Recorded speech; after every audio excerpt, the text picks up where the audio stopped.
I mean, that there is absolutely no reason I should have been late. Everything was set up. It was 2 a.m. I was ready to press the button, then the lights went out. And I don't mean the lights went out like I didn't have any electricity. I mean like the plug kicked out. It's not like that's the first time this has happened on this show. It's something I have to deal with. It's something I got to deal with. How y'all feeling, man? Throwback Thursday. Throwback Thursday the 17th. I know that it's after midnight on the East Coast, and that means that it's technically the 18th, but we are rocking for the 17th. We're going to have a lot of fun tonight. You know, we're going to piggyback off of a little bit of what we did last night. We're going to have some fun tonight. You think we ain't? Well, we are. You think we ain't in Hairstyles today? Tonight on the Daily Go-Getterism Show, we are talking about the best of the 70s and 80s. The best of the best of the 70s, the best, a best of the best, a bet, the best, the best, the best.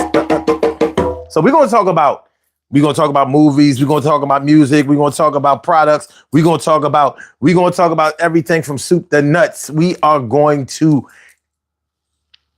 saturate this show with not just lists, because we're not going to do lists. We're not going to do the top 10 or anything like that. What we're going to do is we're going to go straight from zero all the way into what you think is the best out of everything that we can think of. So I'm going to need your...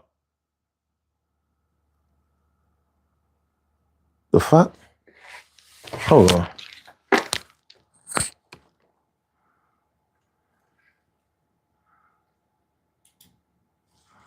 Hold on. Are we not on? We ain't on? Oh, okay. It was 2 a.m. No. I was ready to press the button and the lights went out. And I don't mean the lights went out like... Okay, we good. We definitely have audio. I was like, well, how come I'm not seeing? How come I'm not?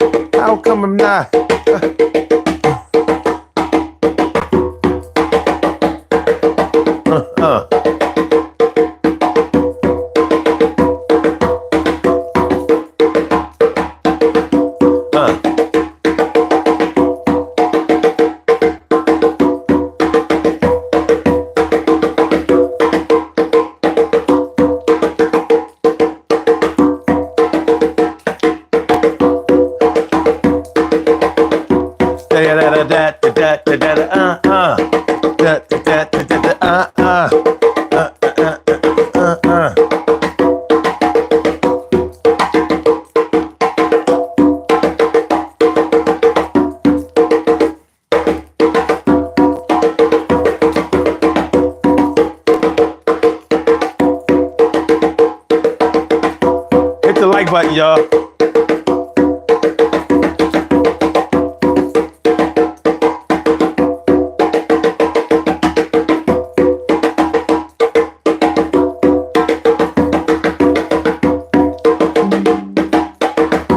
Best of the 70s, 80s.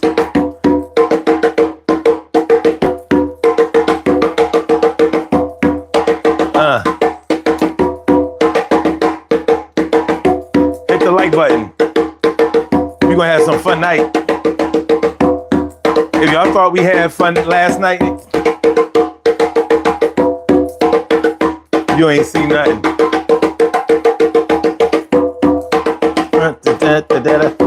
What's up, y'all?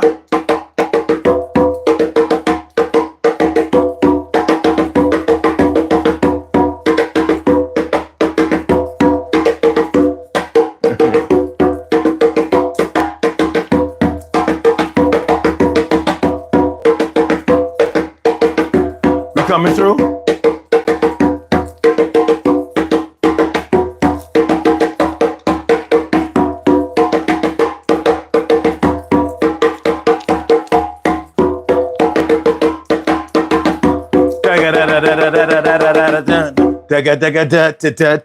Boom boom da da da da da da da da da boom boom da da da da da da da da da boom boom.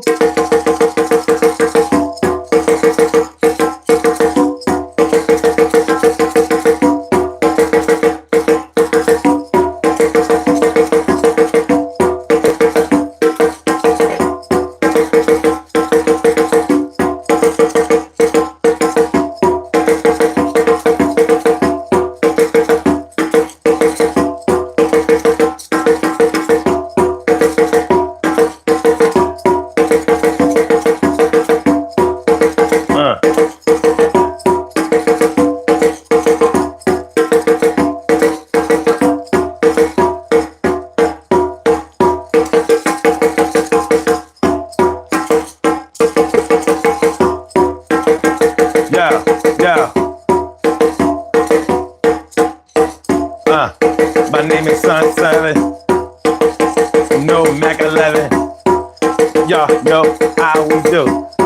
We get crazy. I'm coming through. Yo, we rock it on a Thursday. Make sure the good day is the worst day. Nah, we switch it around. Everything is gonna be alright. I hope you're down. Yeah, we don't clown, we have fun. Y'all gonna laugh a lot of this one, cause we make sure we break it down to its last compound. Yeah, and it really sound like something that you really wanna hear. And I hope y'all participate and I'ma make it clear. Yeah, that we gonna get it poppin'. Yeah, until 4 o'clock a.m. It won't be stopping. And I'm gonna break it down like enzymes. Y'all gonna be my friend in time. But everything's gonna be okay. We do this thing and we still say, should I say so? You know how it go. Yeah, I got the good shit all in tow. But when I start the beating, everything we gonna start the meeting. Bro.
Urban Therapy with Sun 752, and this the daily. It's the daily go-get-mism show. You think it ain't when it is? You think it won't when it is? We are here and we are in motion. We do this thing, taking off fast lane, no coasting, and everything is gonna be all right. We are talking about the best of the 70s, 80s tonight. Yeah, everything is gonna be okay. Yo, we talking about the best of the 70s, 80s today. Everything is gonna work out fine. We talking about the 70s, 80s, and not the 9s. Everything is gonna work out well. Yo, it's the 70s, 80s, the best that I think you can tell. Everything is work out. Why? Because we do this shit. And yo, what's going on? What's going on? Josiah Martin says, I called, but it didn't work. Yeah, well, oh, damn. You know why? I'm sorry, my dude. Anyway, if you call it, see, when the power went out, I have to basically reboot the phone system. So let me get that back up. I'm glad. Thanks for telling me that, though. Okay, now if you call it, it'll be good. I'm glad that when you called it before, it didn't work because it wouldn't have been time to do that. While I'm doing my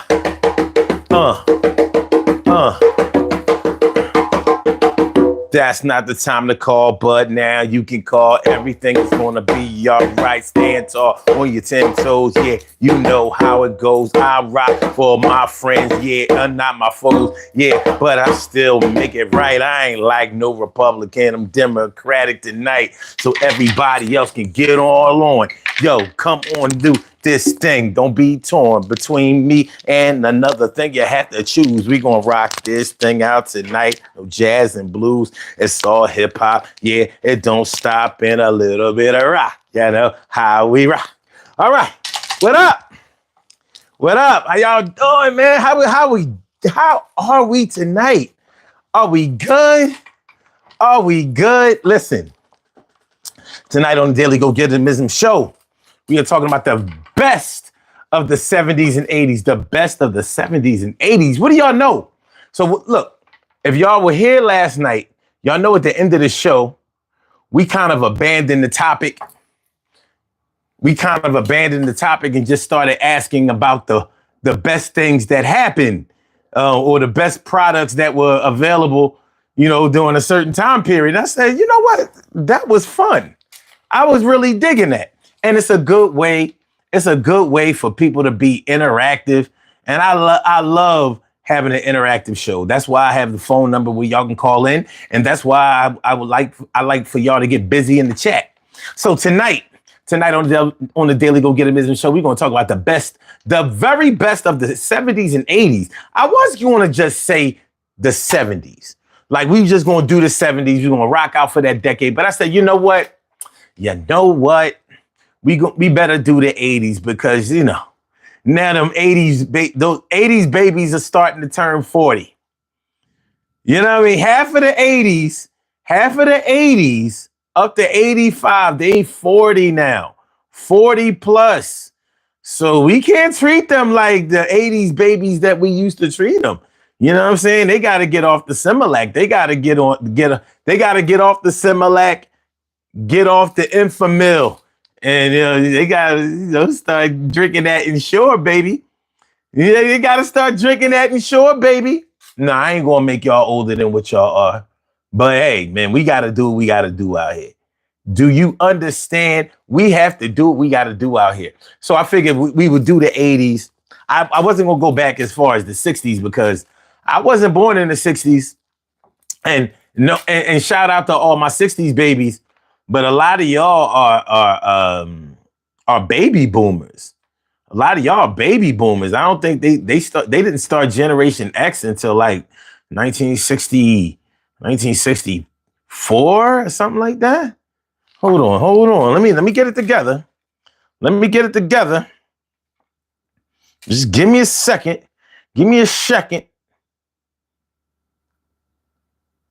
Okay. Yeah, so what years did the baby boomers cover? 1946 to 1964. 1946 to 1964. So those were the baby boomers. So Gen X didn't start till 1965. 1965, so you know. But shout out to all of them. Shout out to all of the baby boomers. Shout out to everybody. Shout out to those who should be shout out. Shout out to the shout outs. Yeah, do you understand? Do you underdig? That's how we doing it. What up? BPG and my people's West. What up, West? West says, I'm 39. Oh, shit. Knock, knocking on 40's door. I say you are knock, knocking on 40's door. Yeah, 80s babies turning 40, man. No, they the little brothers and the little sisters. But they turning 40. They turning 40. Nothing can stop it. Shirley Sherrill, the world's most precious and greatest pearl in the world. Shirley Sherrill, the world's most precious and greatest pearl in the world. What's good? And my man, Troy Diesel. Troy Diesel is all up in the house. What up, Troy Diesel? And BPG. What's good? What's up, man? Buttercup 25. Thanks for coming through. Y'all appreciate you. Appreciate you. I'm glad y'all came in now. So y'all missed all the riffraff. Y'all missed all the deconstruction, all of the mishaps, the mistakes, all the muck and mire, the nastiness. It was nasty, son. It was nasty. It was nasty. Mark Griggs was good. Oh, eat a dick, Mark Griggs. Never mind. I take back my site, my shout out. Fuck you. Fuck you. Yeah. Fuck you. You can still hang around, but fuck you and your moms. All right, and Kim's Whims was good. Kim's Whims was good. So yeah, we gonna talk about it. Make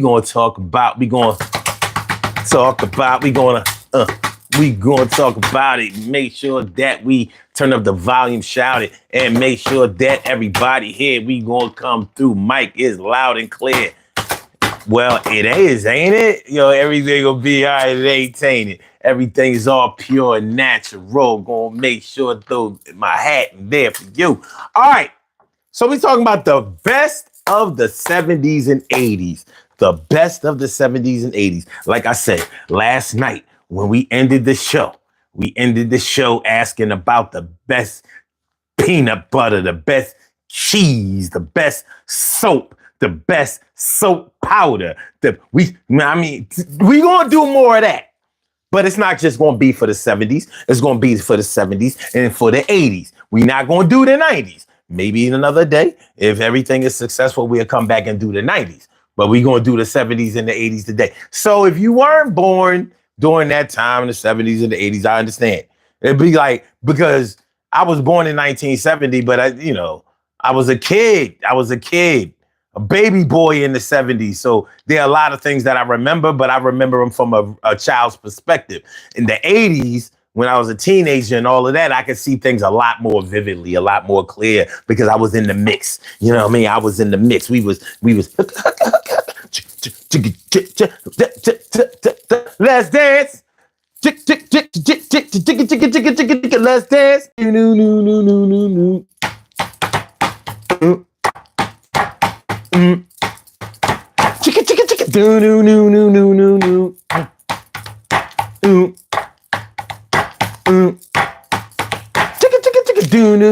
Faster.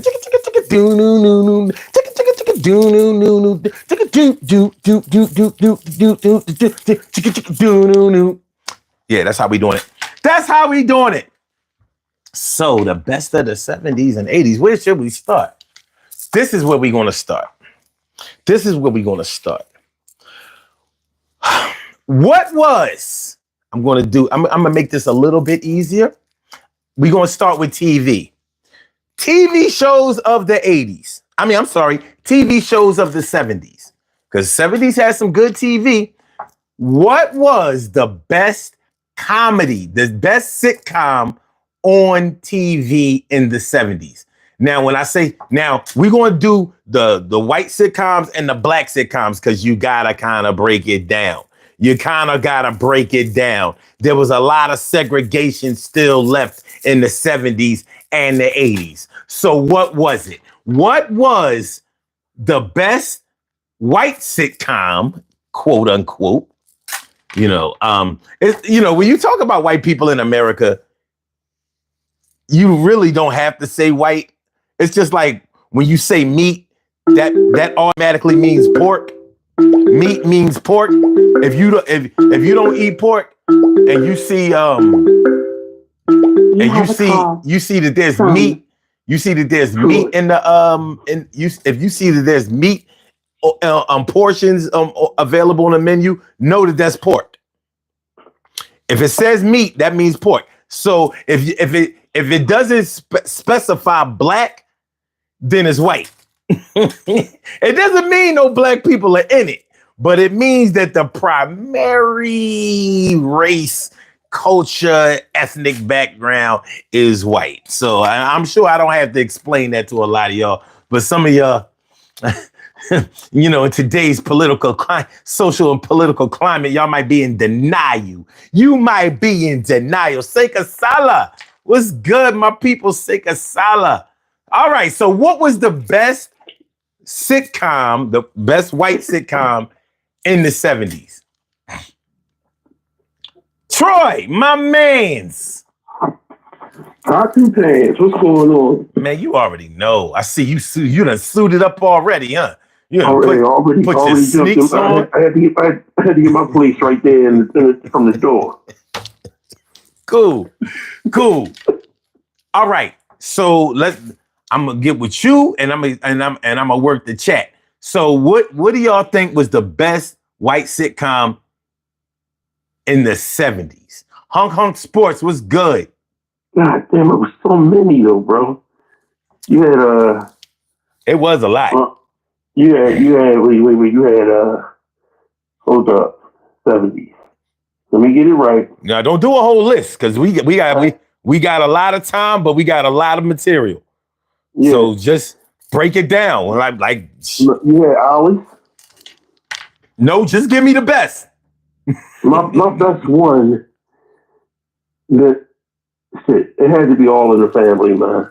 Yo, I was actually gonna go there. I was gonna go there because without All in the Family, there's no spinoff of the Jeffersons. Okay. And it's all and without Maude, there's no spinoff of Good Times. Okay, I'm gonna go to my favorite. And this actually didn't spur any spinoffs. But my favorite. No. My favorite was fucking Three's Company, man. That's it. Oh, you looking at my pen and pad. Okay, I got you. I see what you doing. You're looking at my yo, hold the fuck up. Hold on. What is you? Yo, you hacked my shit? Okay. Okay, I see what we doing. Now he doing the Jedi mind thing, like, yo, son is thinking Three's Company. That's actually what I was gonna say.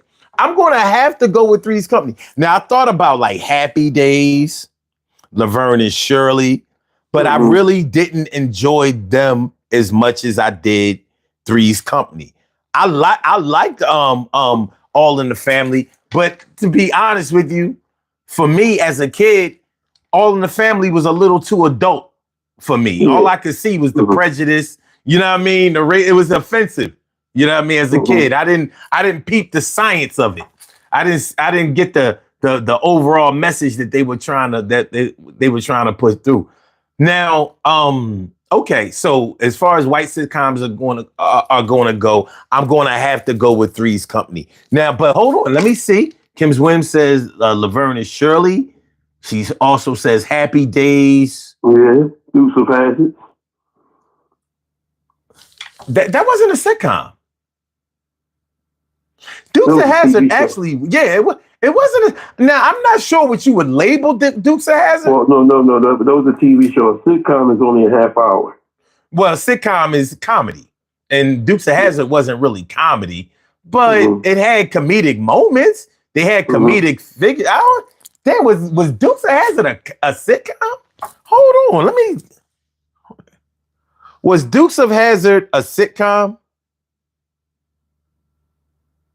Okay, it was an American action comedy television series. I didn't even know that was a such thing. Action comedy. But yeah, it definitely fit that bill. Fit that bill. Here we are running around talking about yeehaw and cheering for these motherfuckers with a straight Confederate flag. You can wait for Christmas to get the General Lee underneath the tree. That was talk about mushing your bad history right in your face, like you dumbass niggas. Y'all don't even know no better. All right. So, okay. All right, hold on. Do we get Seika Sala said Taxi was good. I like Taxi. Yeah, Taxi came like near the end of the 70s. But that was too adult for me too.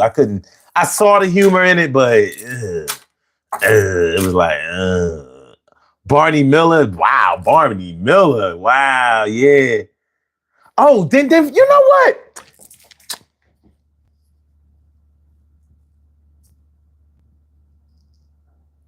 Oh, you know what? I'm all right. Tell you what, Troy. You can get an honorable mention. Okay, my first was Three's Company. My honorable mention was, shit, white sitcom. My honorable mention would be white sitcom. My honorable mention would be I say Happy Days. Okay. Yeah, that would be my honorable mention. I'm going Welcome Back, Kotter. I love. I like Walking Back Kotter, but it wasn't as hilarious as Happy Days. Yeah, I loved Welcome Back, Kotter. I really did. But you know what? Facts of Life and Different Strokes came out in the 70s too. The late 70s, like it's 79. Yeah. Because like it's 79 going into 80. Mm-hmm. Yeah. So Different Strokes was one of my favorite shows. But I'm not sure if we would have to throw them into the black category. Yeah, that would be. That's why we just strictly stayed on white. Damn. So Kim Swim says the Carol Burnett show, but that wasn't a sitcom. That was a variety show. Yeah. Well, Kim's be digging in the crates of her mind. She definitely be digging in the crates. She got a hell of a Rolodex in her head. Yeah. She got a hell of a Rolodex in her head. I hope she's gonna get on here tonight and do a PowerPoint presentation too. So I'll be waiting for that. Don't start tagging people in early. You know what I mean? That's my buddy. You gotta keep these lines. All right. So black sitcoms. What's the best? Black sitcoms. Oh shit! Come on, man. Good Times. Jeffersons. Good Times. The Jeffersons. Shit. That was pretty much it. Towards the end of the 70s, Different Strokes. So you just going to overlook Sanford and Son, huh? Oh yeah, Sanford and Son. Well, I really didn't. Sanford and Son was like in the beginning of the 70s, so I was really too young. I really didn't understand it at that time. Okay, all right, I ain't mad at that. But as I got older, that's when my grandfather used to look at the lottery and then look at the lottery, fucking Family Feud, and then Sanford and Son. Yeah. You know what I mean? So then when I got all that down pat, then that's when I understood Sanford and Son. Okay. So some of the shows you remember that they came on early in the 70s, but they didn't resonate at that time. Wait. Because you was too young. You were thinking about cartoons and shit at that time. Cheryl Hudson said, "I like Dennis the Menace." That was way before we was born. That was 50s. Shoot, that might have been the 50s. You know what I mean? That shit was. You know what I mean? That was remember them Jones was ain't even meet that. Yo, they was in black and white. It wasn't no color. It wasn't no color. Dennis the Menace. You know what I mean? Dennis the Menace was way before our time. Yeah, I do. I remember Dennis. That was one of my shows. Channel 48 had it all on. Dennis the Menace, fucking McKell's Navy, Hogan's Heroes. Man, I used to watch Blondie. But anyway. Blondie was my shit on Sundays, yeah. All right. Now I'm going to go because what's happening? Yeah. You playing too much, though. You're looking at this motherfucker went in my shit. Went in my shit. How the fuck I get my notepad? Yo, what are you doing? You said you don't even really know how to use your.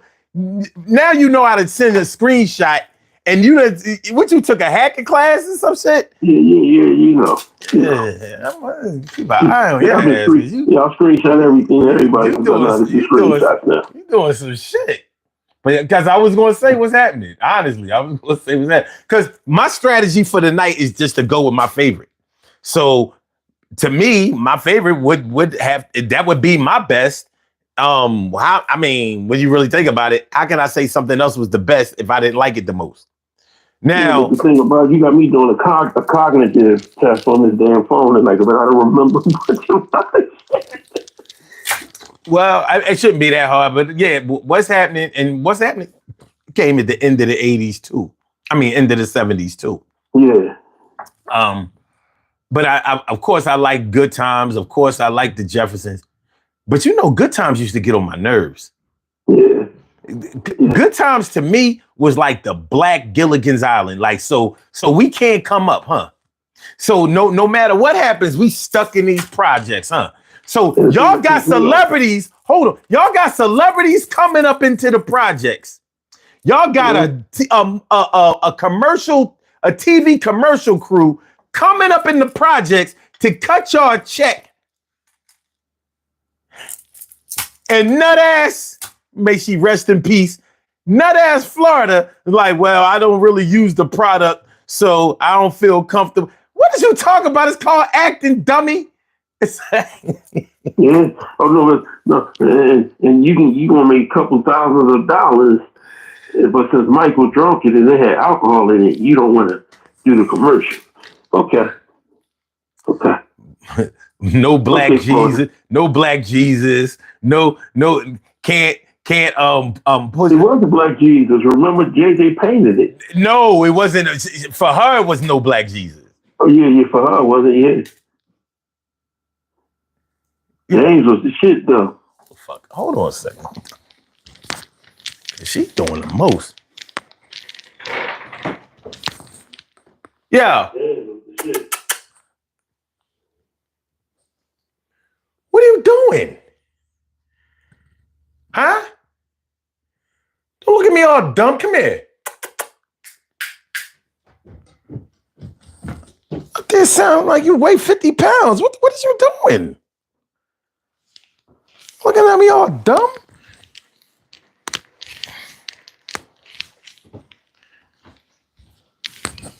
Yeah, I'm hearing her. She running. My cat. She running. She a little thick joint. Yo, I'm like, what is she? I mean, you know what I mean? Like, you got a mercenary, you know what I mean? Like, you catch a mouse or something? And then she give me that dumb look like, you called me down here. Like, is it treat time?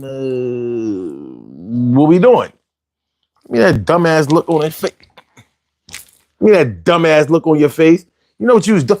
Like, it was so extreme, like y'all can't hear it. It was so extreme. I'm here. And she like, I'm like, oh, so she must be feeling better because I thought she was under the weather for a while. She up there doing sprints or some shit. Like, well, I don't know. All right, let's keep it moving. What we got? Okay. Let me see. I'm saying, "Can't go do the Zoomy." Damn, Hunk Sports says, what did you think about Benson? Benson was nice. Benson was good, but I ain't. It was good, but he only won the tennis by the 6. You know, I mean, it was stereotypical. I don't know about. I mean, shit. That's like saying, what about Webster? Because it came on after Webster. No. Benson was Benson was before Webster. Benson was in the 70s. No. Webster came on around the same time Benson came on. Yeah, I remember Benson was the butler on what show was he on Soap, right?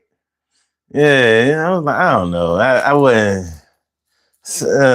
I did watch Benson. The show came on right after Webster, unless Benson came on first, and then Webster came on, and they pushed Benson behind Webster because Webster was the hottest show at the time when it came out.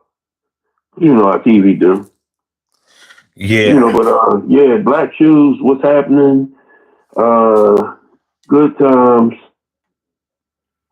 All right. What's happening? Good Times. All right. No, hold on. Let's go to drama.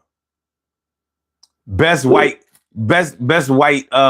drama series. Now this should be interesting. Dallas. But that's all right. I mean, yeah. Yeah, I mean, I ain't mean like soap operas, but I guess Dallas. It was a drama. I mean, yeah, it was. I can't deny it. I wasn't watching that. But that came on late 70s. You know.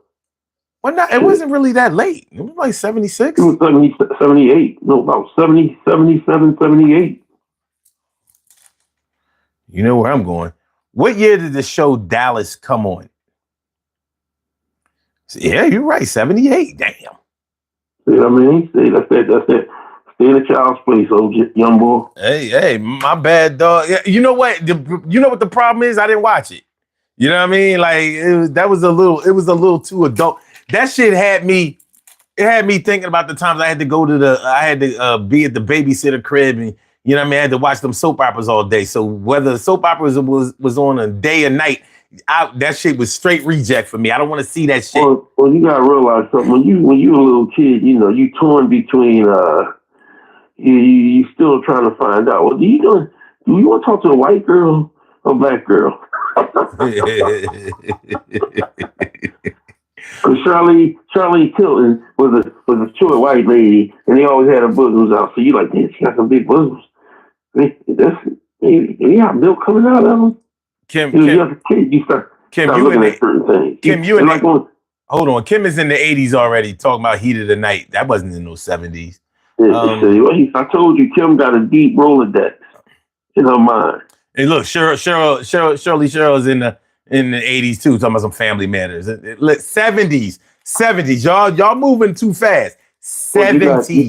You got Dallas, you got Falcon Crest, you got because can't say the Hill Street Blues, because Hill Street Blues started in the 80s. Yeah, it was the 80s.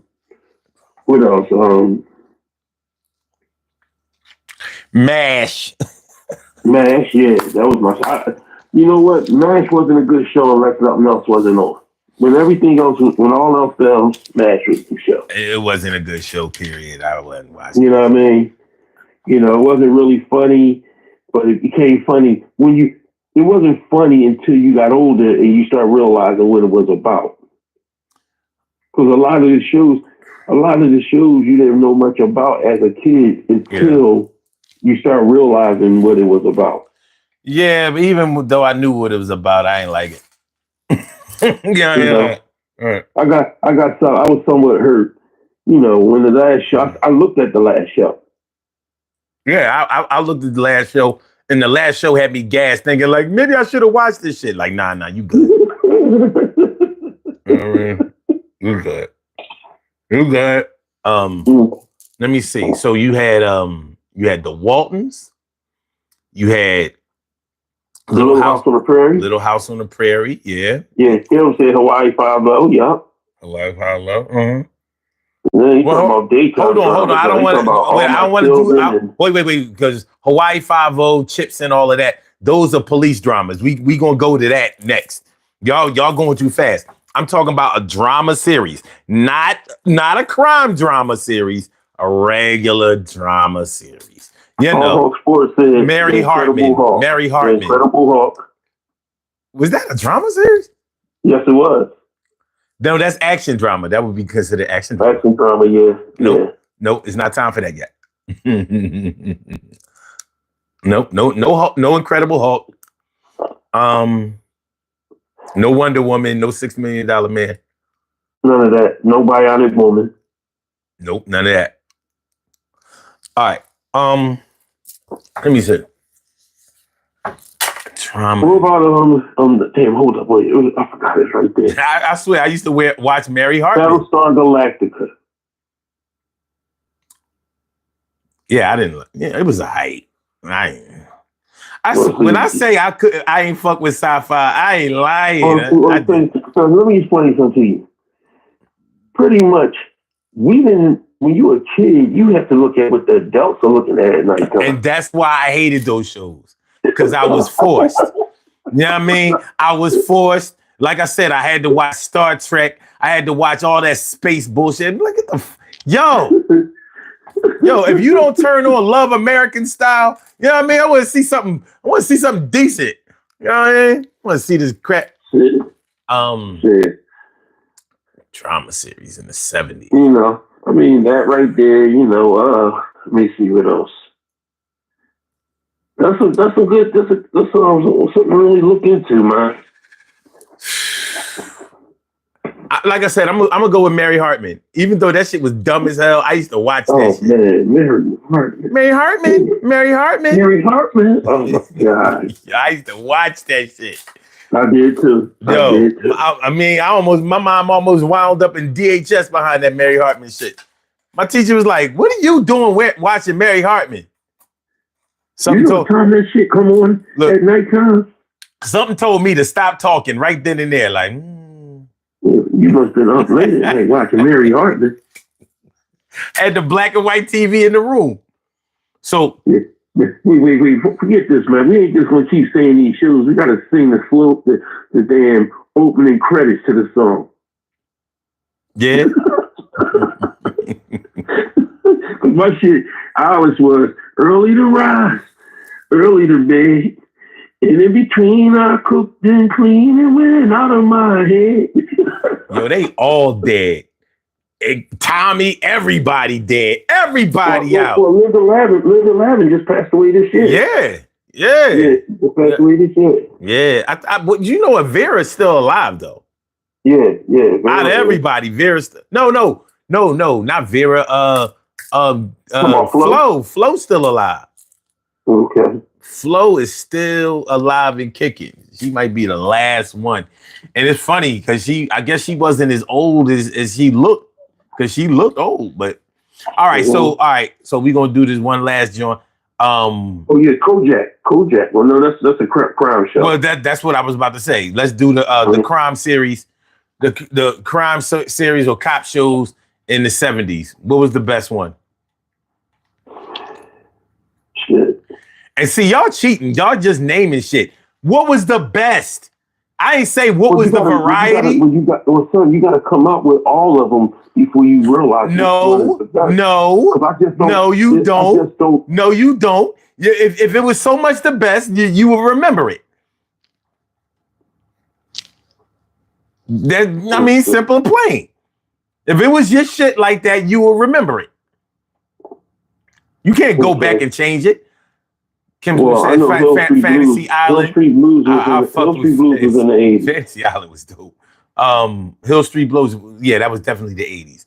Yeah. So you had Starsky and Hutch, you had Kojak. You had Kojak, you had Beretta. You had Chips. You had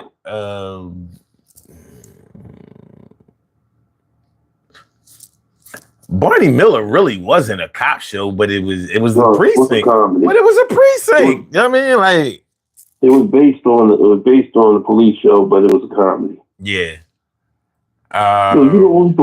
Comedy wise, white show. You know, we forgot WKRP in Cincinnati.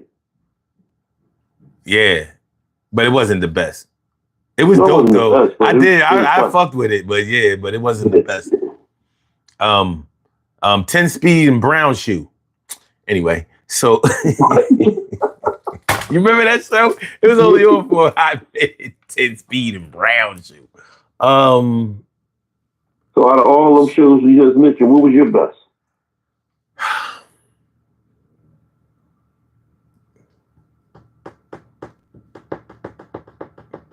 Let me start off by saying this. I guess even as a kid, I didn't like cops. Let me just say that. You know what I mean? Because I'm thinking like, did I have a favorite cop show? Well, you also got to remember who was running the city at this time as a cop. Yeah, it was Rizzo. Racist ass Rizzo. So it could have been Beretta, but I there was one better than that. I think mine might have been Starsky and Hutch because I like the character Huggy Bear. What was the one that Michael Landon played in? He drove the Camaro. No, that was you talking about that was Knight Rider. No, Michael Landon, not Mike. No. Not David Hasselhoff. Yeah, not David Hasselhoff. I don't know which show he played in as a cop. Oh, you forgot Columbo. Yeah, there's a good reason for that. Dimples D's, what's good? Hunk Sports all over the place. He's talking about some highway to heaven. What are you talking about, man? What are you talking about? Seika Sala talking about Mod Squad. I think that was the 60s.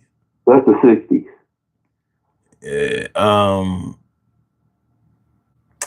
I guess, look, Dimples D's talking about the A-Team. You way in the 80s. Come on, man. Come on, y'all. Y'all got to do better. You know what I mean? Y'all got to do better. Let me find out y'all had to go to bed at 7 o'clock. Y'all ain't see no. There's no one thing. I know one thing, though. You can't do the crime if you can't do the time. Don't do it. What was the show? But he drove a Camaro. Google it, man.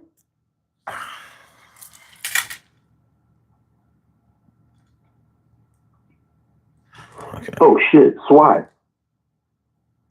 And you know what? The hell with it. I'm going with SWAT. There we go. I'm going with SWAT because SWAT was my favorite show. You know what I mean? I'm going to go with SWAT. And I was so pissed because it must have only came on for like one season. I kept looking for SWAT. It was like somebody swatted it out of my hand and broke it. You know what I mean? Like it was over. BJ and the Bear. Came up with Charlie. Oh shit, damn, son. Charlie's Angels. We forgot all about that one. Yeah, ain't no way. I'm calling that the best though. No way. No. Sorry, Farrah. Sorry, who is it? Victoria. I think SWAT was on more than just one Cheryl season, though. I don't think it was on more than 2 seasons. Some shows was just so iconic that even though they didn't last. You can't have one season like Star Trek. Make a movie about it. Star Trek was only on 3 years. You know what I mean? 3 years. They got a whole cult following. It wasn't a successful show. It was a flop. It's a flop, I tell you. Flop.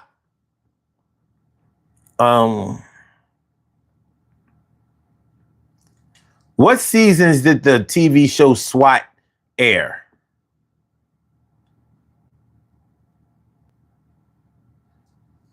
Eight seasons? Oh, this was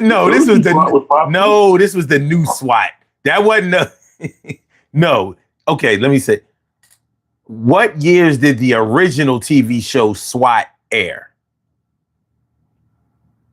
From 75 to 76? I'm telling you, that shit was gone in a flash. That shit was gone. It was not on. Yeah, trust me. I looked for SWAT. No SWAT. I think people going into Google and this shit because Dimples D's trying to team up with the Rockford Files and the Bionic Woman. The Rockford Files. The Rockford Files was the 70s. That's the show where he drove the Camaro. Yeah. That's the one. Yeah. Good looking. James Gardner.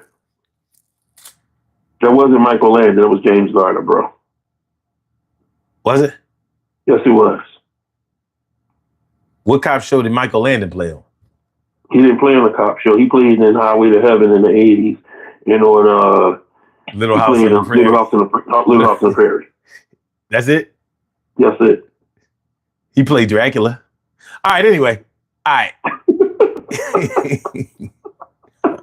I'm taking something. All right. Okay. We not in the 80s, y'all. We are not in the 80s. Y'all trying to... Hong Kong Sports came up with Cannon, Frank Cannon. Remember him? No. The fat boy that was the detective. Huh. Google it. Damn, Hong Kong Sports, thank you on that one. I remember that. That was a nice. I remember watching TV because every time I watched TV, I was the remote in the damn antenna. What am I looking up? The TV show Frank Cannon. Put in it was called Frank Cannon? Yeah, Cannon. What years did the TV show Cannon air? From 71 to 76? No wonder I don't remember that shit. I was like a baby. Yeah, but no, I don't remember this. I remember the reruns. Okay. And I also remember it coming on because, you know, the 76 is the year Roots came out. Mm-hmm. I remember that motherfucking show. I thought that came out. You went to school the next day ready to beat somebody the fuck up. You don't know why. You gotta understand because you heard your brothers and sisters and your mother like, them motherfuckers. Roots came out in 77 though. Okay. Yeah. I'll never forget I was in second grade. That means you was in second grade. All right, so all right. Okay, let's go to music. Let's go to music in the 70s. Oh shit. Here we go. No. This ain't gonna go how you think, because like I said, we got a lot of ground to cover. And we already dragging our feet. So I'm gonna say, what was the most dominant music genre in the 70s?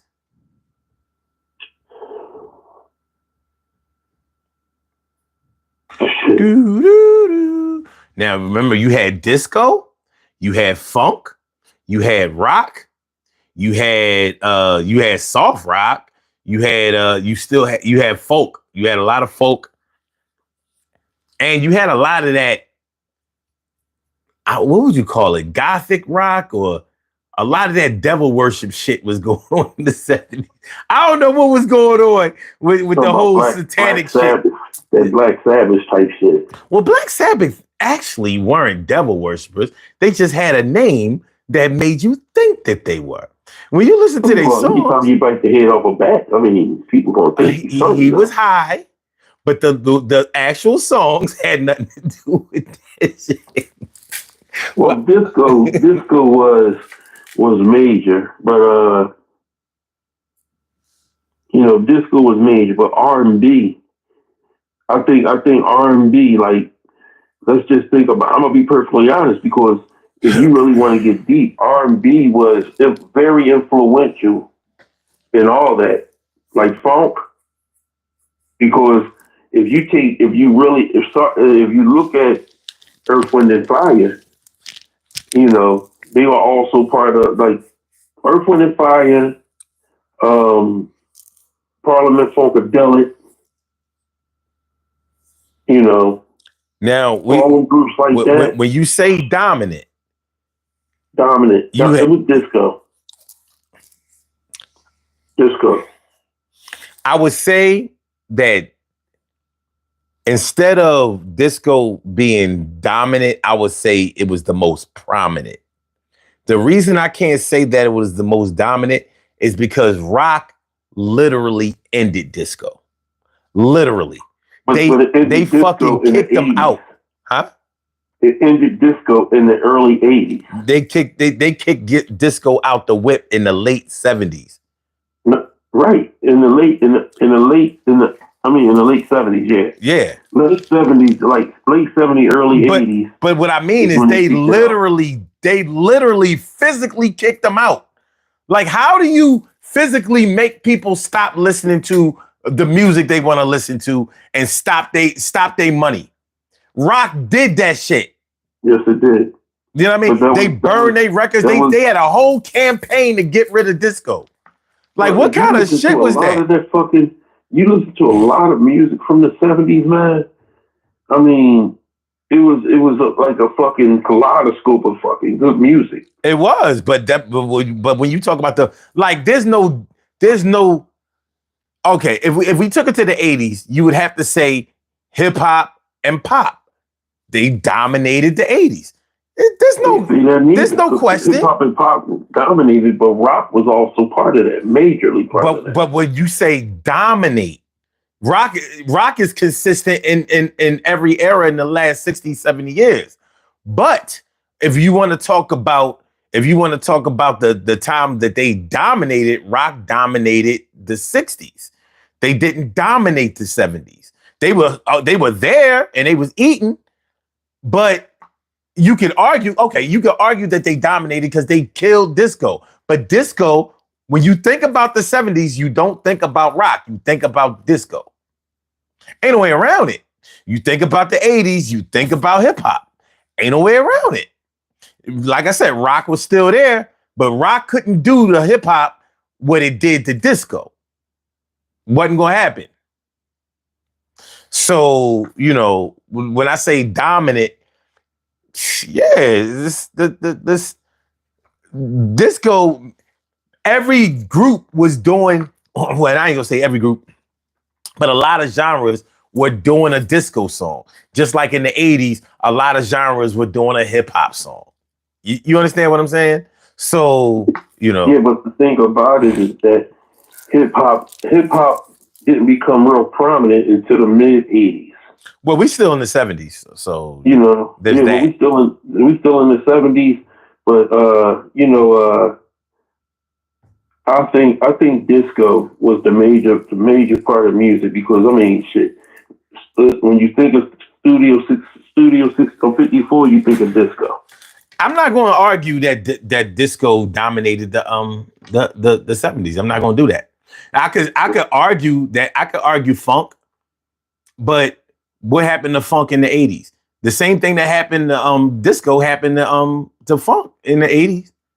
Dead. Oh, funk was still there though, but it wasn't as prevalent. All of the funk groups went pop. No, they didn't go pop. They went deep R&B. They were still there. But it was just what happened was they took them from funk and just made them R&B. No, because back then, there's a difference between funk and R&B. Funk is not R&B. Funk ain't R&B. What is funk? Funk is funk. Mm-hmm. So who's part of funk? Parliament Funkadelic. Bootsy, Parliament Funkadelics, Brass Construction, Fatback. I mean, the list goes on. All of those Compunction. Ohio Players. I mean, Ohio Players, right. So where does Earth, Wind & Fire fall in that? They were a version of funk and I think I would say folk soul. They weren't really a funk group. Like, one thing that defines funk is that heavy bass, particularly the slap bass. Where was Kool in the game at? They were a funk group. That's why I said they went pop. So when you have horns, a whole horn section in a band, because when you listen to Boogie Wonderland, that was some of R&B and funk. The bass defined the funk era, particularly the slap bass. Okay.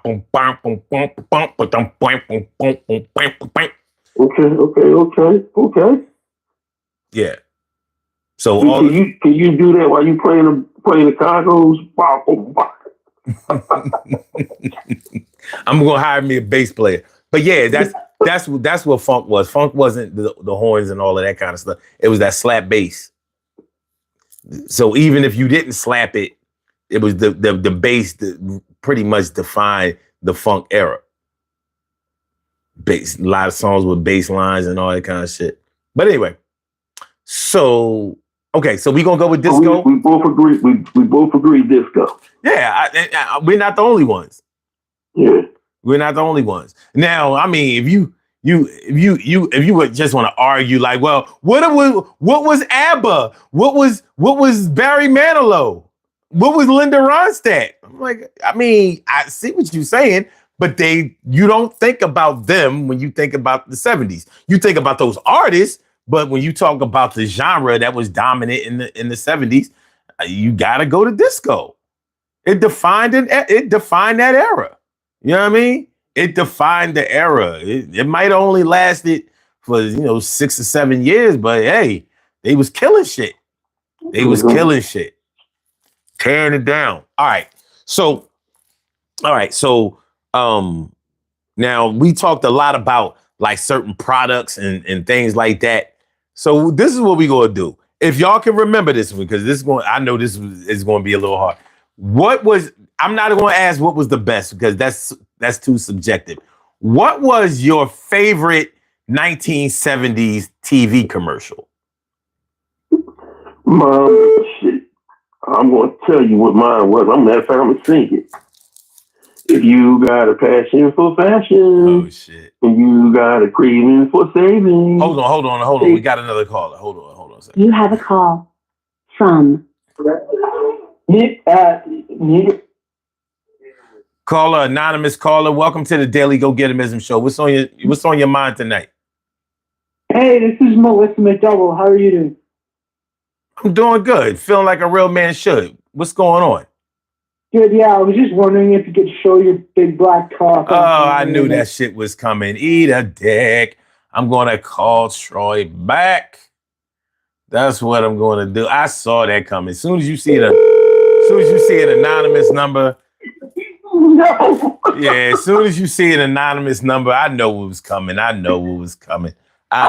Hold on. I forgot to look at my phone. I bet you it's who I thought it was. Let me see.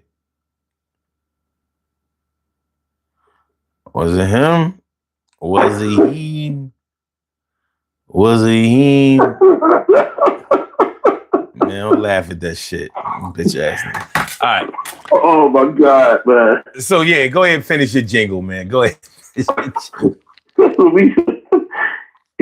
the song ideal, the store ideal. If you got a passion for fashion, if you got a craving for savings, take the wheel of the automobile and swing on down to Ideal. That was my favorite commercial, man. Yeah. Okay, that I can dig it. Hunk Sports. That's my shit, man. Hunk Sports likes Life cereal. Hey Mikey, he likes it. Wasn't that Life? Mm-hmm. That was Life, wasn't it? That was Life. No, that was Life. Okay. Wes says Levi's. What is Levi's? Oh shit. It's going down. You have a call from. Yo. All right, Kim is here. Kim is here. All right. I'm glad it ain't the guy from before. That's why I called in, because I'm like, now see, I gave everybody a chance to talk shit last night to call in, and nobody did, but some weirdos. So here I am now. Yeah.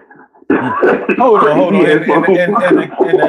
In the comments, Jerry Nunn says, did funk go hip hop? What about G Funk? What about G Funk? That wasn't no real era. That was a couple. No, that was G Funk. It was called G Funk came about with Dr. Dre and No, not even Dr. Dre. That was Warren G shit. Yeah, that wasn't a real genre. That wasn't a real era. That shit. They got 1 year. I would say, okay, maybe 2. You know what I mean? 94. They ain't no 95, no 93. Yeah, it was that Warren G album. That was it. Yeah, plop, Hong Kong Sports said plop, fizz. Oh, what a relief it is. What was your favorite commercial from the 70s, Kim? This one I still sing it sometimes now for no reason. It's just out of the blue. But do you remember this toy called Lock Block? It was a giant lock block. Yeah, I remember that shit. What was it called? Lock Block. Yeah, I can't. This shit is. What was the name? What's the commercial? Wait a minute. I'm gonna find it. This show has officially been on way too long. I'm about to wrap it up. I randomly think of this randomly in the middle of the night, middle of the morning. Shit is wild. It's like click, clack. Boy, those lock blocks really stack. Those giant lock blocks. That's how it went. That's definitely how it went. Shit. Oh shit, I knew one. One of my other favorite commercials. What'd you say?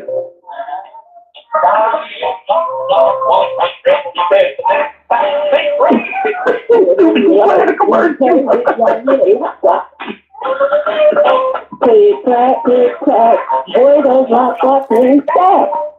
Those giant lock, lock. Oh my God, what in God's heaven? What the fuck? Oh shit, I got a good commercial too. Back in the day, remember Cabangas? Yeah. Cause see, you know, when you were a kid and you see them Cabangas banging away, when you were a kid and you know one of the kids start, you know, you can really laugh right now, bro. When it was the Cabangas, then when you see a girl walking down the street, cause you know back in them days, it was the bra was kind of loose. You look at that girl with the Cabangas.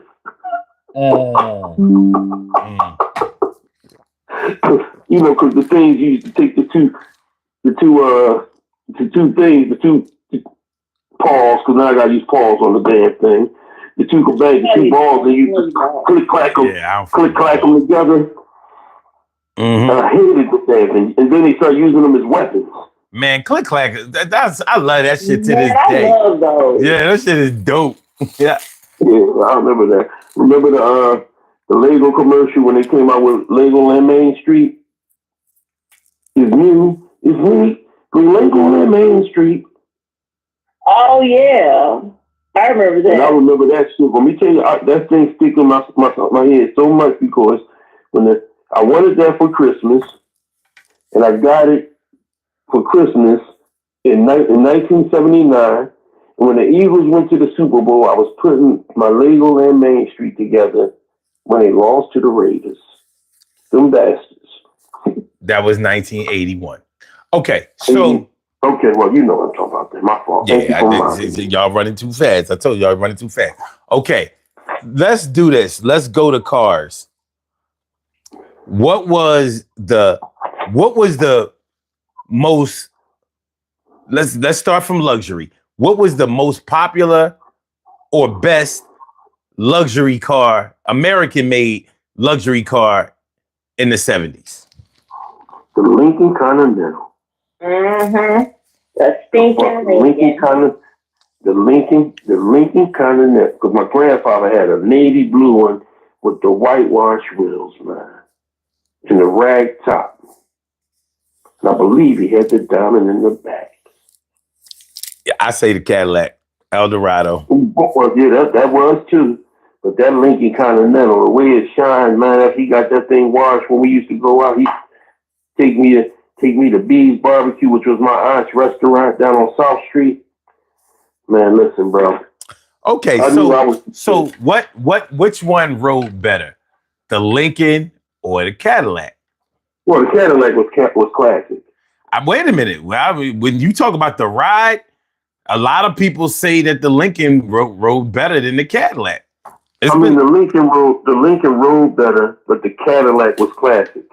Well, it carried the name. Do you remember the movie Donnie Brasco? They had this argument, and that was I listened to this argument, and I thought it was a deep argument because you know my family was a Cadillac family. You know what I mean? Right. But I rode in many Lincolns, and Lincoln got a strong case for being like it's almost like riding a couch. Very not a couch, a sofa. It's like riding an extremely fast sofa down the street. Lincoln ride that shit different.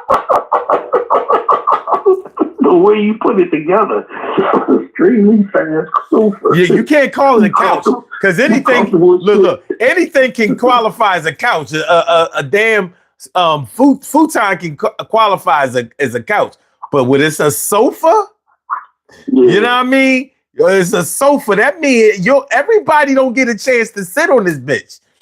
You understand what I'm saying? Like, yo. I mean, but in that Continental, man, I mean, he had white interior, the white wheels, navy blue, white top. Hey, Cadillac might have been the name, but Lincoln was the car, bro. Lincoln was the car, bro. Lincoln might win. I mean, I'm still gonna go with Caddy. You got your Volkswagen buggies back in the day too, but even your Corvettes. But Lincoln was the car.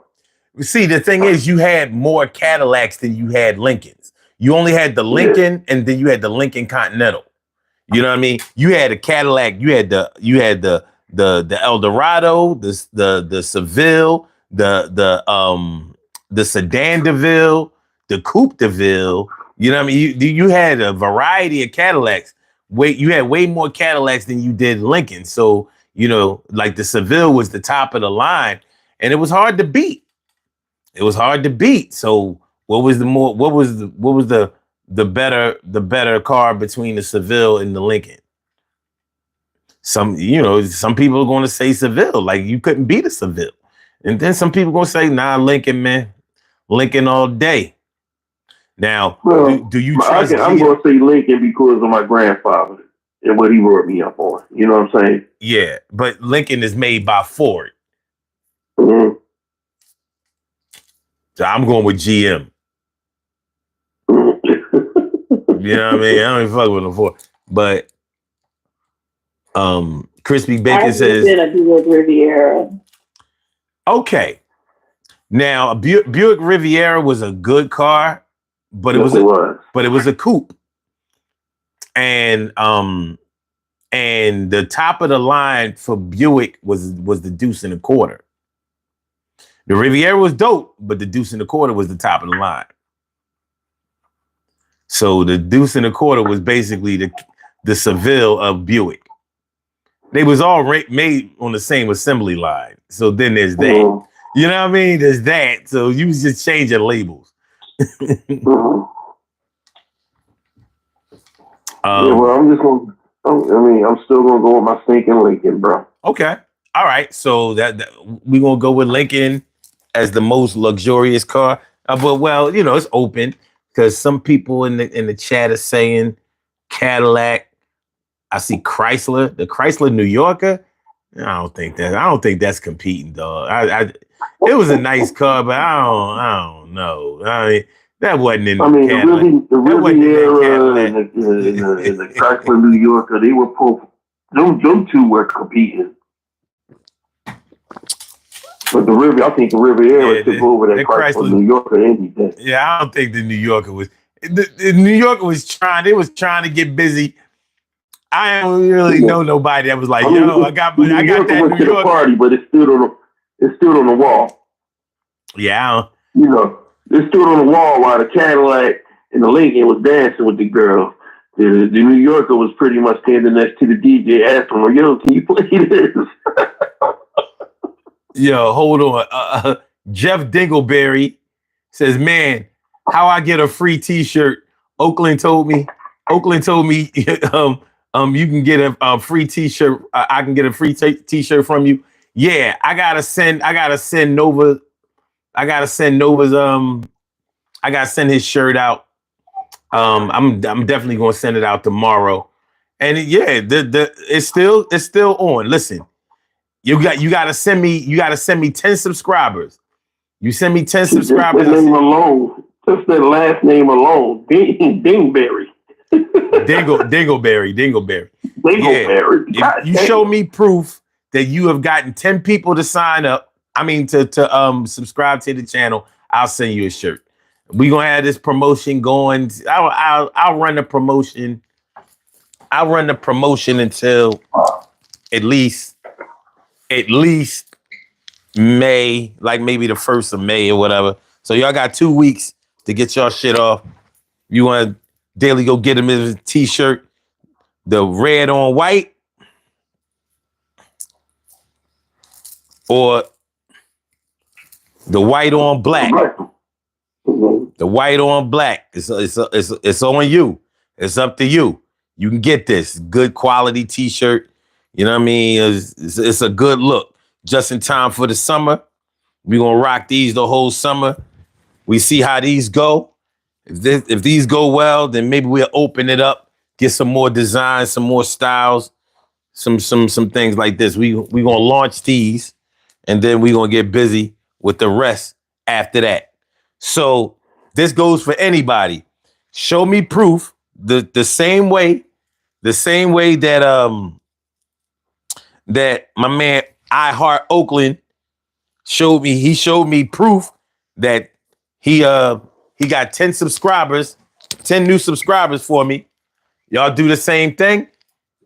I'll y'all send it to my my email address. I'll put it in the chat and y'all will rock out. By the way. Oh, yeah, the boy West said the Mustang. Mustang was nice too, son. But that's not a luxury vehicle. Oh, not a luxury. Mustang was competing with the Corvette. No, it wasn't. I mean, there was no competition, but it tried to. Yeah. It tried to. I mean, Mustang is a good muscle car, but that shit the old Mustangs used to run like a damn skateboard. Corvette has always been fast as fuck and definitely luxurious. See, this is what happened when you sat down with your pop and he told you about cars. Because you don't know, you couldn't possibly know about these cars in the fucking 70s. You was too young, son. You wasn't driving. You was riding the Green Machine big wheel. Yo, my Green Machine was the motherfucking truth. I hit that corner with my green. What? I had the Cobra too. I was a big wheel dude. I was a spinning out type of dude.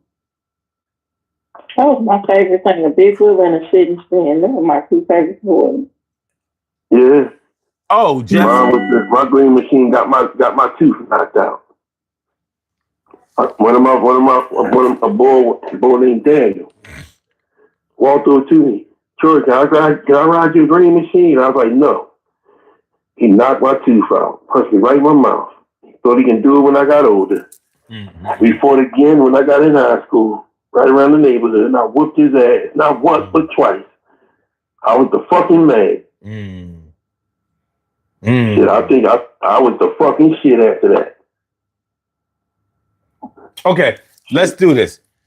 What was the one product, whether it was technology or whatever, what was the one product that you would say defined the 1970s? The 8-track.